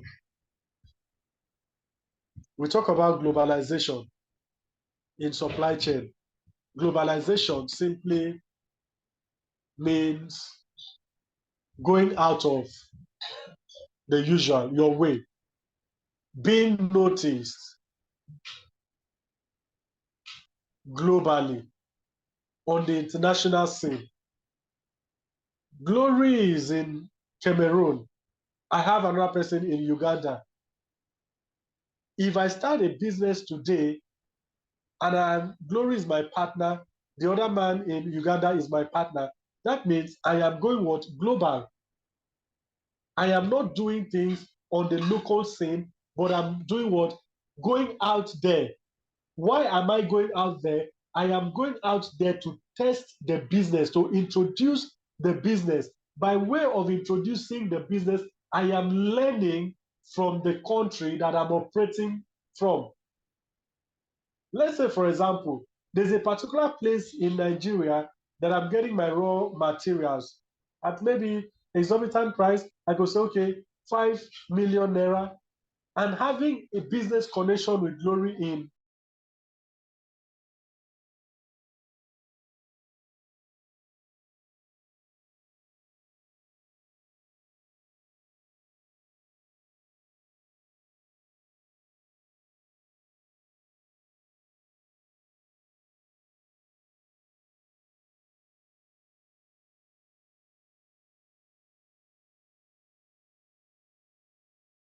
ordinarily will not even be prone to if you are working within. Okay? So, we say that in recent decades, the world has become much, much smaller than it used to be. The internet, of course, plays a very significant role. It plays what? A very significant role as far as globalization is concerned. And everybody now wants to go global. You are getting your products from China, you are going global. It is Turkey that is supplying you, you are going global. You are trying to liberalize your market. You are trying to liberalize your business. Okay? So Do not look at where you are. Think about where you are possibly going to be, right? Think about where you are possibly going to be. So the term globalization refers to the free movement of goods, services, and people across the world. There is no business that can be operated in all the countries of the world. Maybe I've not read to that level to know a particular brand of business that is situated in all parts of the world, 230 or 230 something countries of the world. I was listening to one man make a speech. He said the only business that it is done globally is church business. Now that's the only business that is done globally. Every other business is striving to go global, but only church is global. And I agreed with him to a large extent. Okay. So in regards to supply chain management, globalization refers to the process in which a business operates on an international scale. Even if it is in Cotonou, provided as cross-border, it becomes international. You say, Mr. Gabriel, where is your business? Oh, I'm international businessman. Where is your office? Is in Seme, is in Cotonou. Is international at cross-border. We are not using the same currency. We are not speaking the same language. So I have cross-border. It's because of international. Every business person wants to be seen on the global spec. Okay. So, what are some of the pros and cons of global supply chain? If you're a logistic manager or business owner, you may be wondering whether the impact globalization has on your supply chain will be beneficial or simply make it harder for you to operate. You need to tell yourself the truth. You need to make some findings. I'm going to the international scene. How viable is it going to be? Am I ready for some of the challenges that I'll be faced with? Some of the policies. I'm used to the policy in my own country. Going to another country, it becomes a problem. I have a friend in Cameroon. We're trying to do one business or another, talking about eco-friendly generator and all of that. All of his life, he's been in Cameroon. I've been here, and yet we want to come to Nigeria to test the product.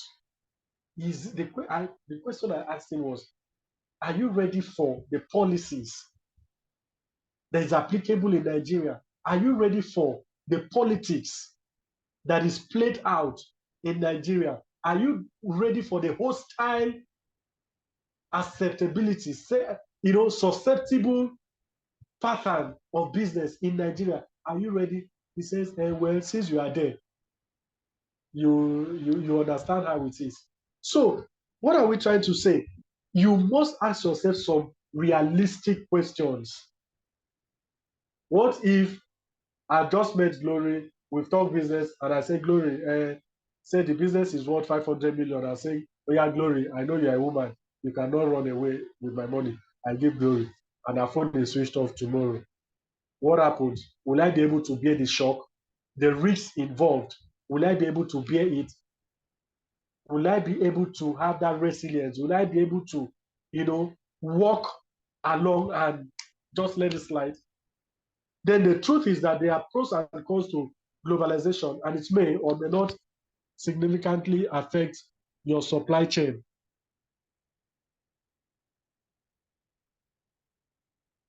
Right? So this is what it's talking about. Then we talk about the benefits.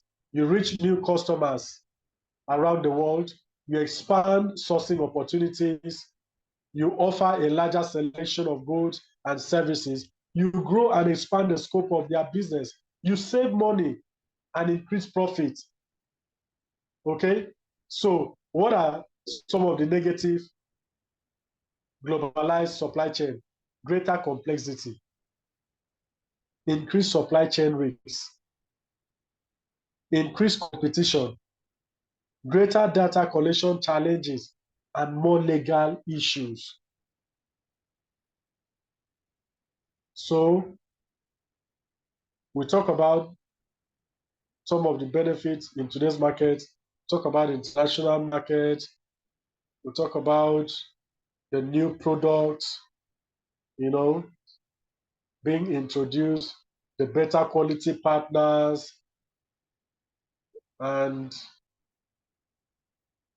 what have you. So we try as much as possible to have the global perspective, to know, understanding the value, the culture of the people, the language, the skills associated, the kind of people you are meeting, and the kind of business that you are doing. So with your business, supply chain spread across the world, no time will pass without progress being made. Okay? So you must ensure that progress is attained at every cost possible. Okay? Thank you very much.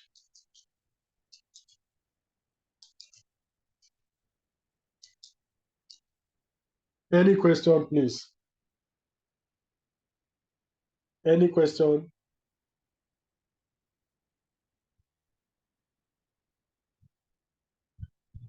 Any question? Any contribution? No question, but maybe just a contribution.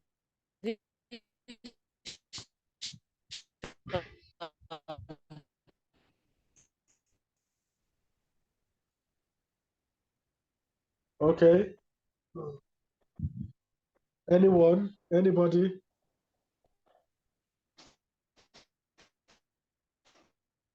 Glory, your network is really bad today. Hello. Your network is really Can bad you today. hear me? Yes, I can hear you. Okay. It's not a question. I just wanted to give a contribution on my experience. I want to be sure that I've understood the course very well on globalization.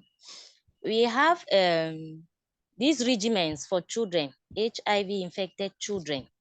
At the time I was with Unitate, there were not so many children that need to take the treatment. And then you had only few manufacturers for those particular molecules. And for that, the quantity that they manufacture, they needed a reasonable quantity to be able to serve the orders. So if it is only one country that has to order, the quantity will be so little and the manufacturer will not produce it, so they will not have. So there was a mechanism that was put in place, a mechanism that the Global Fund used, Global Fund and USAID used at the time, called pooled procurement. That is, they do the order for, they collect the quantity from the different countries that they are funding, and then they collect their needs and they do a global order. And now when they do that, the deliveries are made now, they do staggered delivery. So when they do the order, they say this quantity, this is what they can produce. Then they do the deliveries they dispatch the quantities to those different countries. So I don't know if this one, I think it falls also in the context of globalization. Hello? Yes. Yes. Yeah, I'm with you. Yes. So I wanted to, yes. I'm making it as a comment. Then I also want to find out if that is also globalization. Well, to a point, it is not a full-fledged globalization kind of business or globalized business. Okay, there are still some technicalities, there are still some structures that must be put in place to make it a full global kind of business.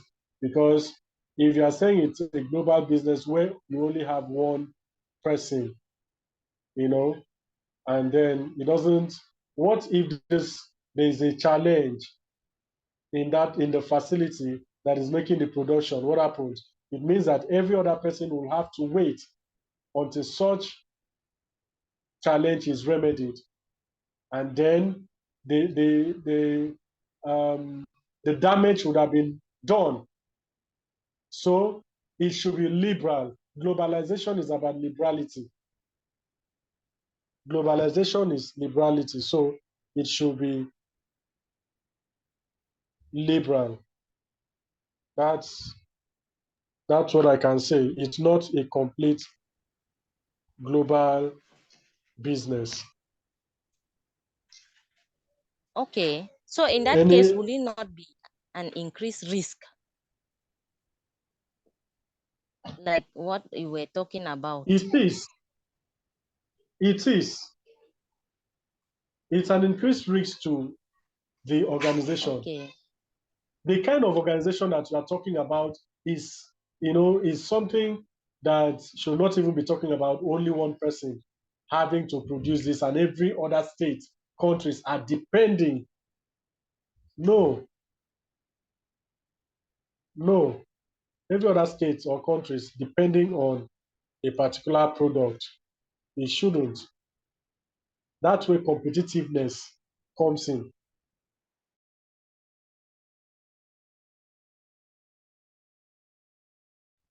Any delay, you can spread your tentacle to another producer. So it is a risk to the organization. Okay. All right. Then Thank you I very also much. I wanted to share also that I learned an acronym for the waste. We did not talk about it, but while I was reading, I learned the acronym for the Lean Six Sigma waste, that the 8 waste: Tim Woods or downtime. Okay. Yes. Tim Wood or downtime. Yes. You see, you're already a facilitator. Maybe in our next training, we'll just come and do teaching practice. We will not pay you. You just come and do teaching practice so that you can really give out what you have. All right. Thank you everybody for the time. It's been an amazing 4 weeks. It's been an amazing 4 weeks. Thank you very much for your time, for your investment. I really appreciate. Do have yourselves a lovely weekend. And Thank bye you. for now. Thank you so much, Thank Mr. you too, Friday. sir. Thank you. Thank you. I appreciate what you have done so Hello, far. Mr. Jackson. Yes. Bye too. Hello. Good afternoon. Hello, I'm Mr. Jackson. hearing it. Good afternoon. Yeah. Good afternoon. I was thinking, is it possible to have all the training slides or recordings? Yes. All those will be sent to you. It will be sent to you. Okay. Everything will be sent to you. Thank you so much, ladies and gentlemen. No problem. We've come to the end of our training. Please, for those of you staying in Nigeria, from now 1 week, in 1 week's time, you get it. Then for people staying out of Nigeria, you get your certificate in 2 weeks' time. Thank you so much and remain blessed. Okay, thank you. But at least we'll get a soft copy, right? Before Yes, you will. physically. Yes, you will. You all get it. Thank you so much. Thank you. Bye for now. Bye.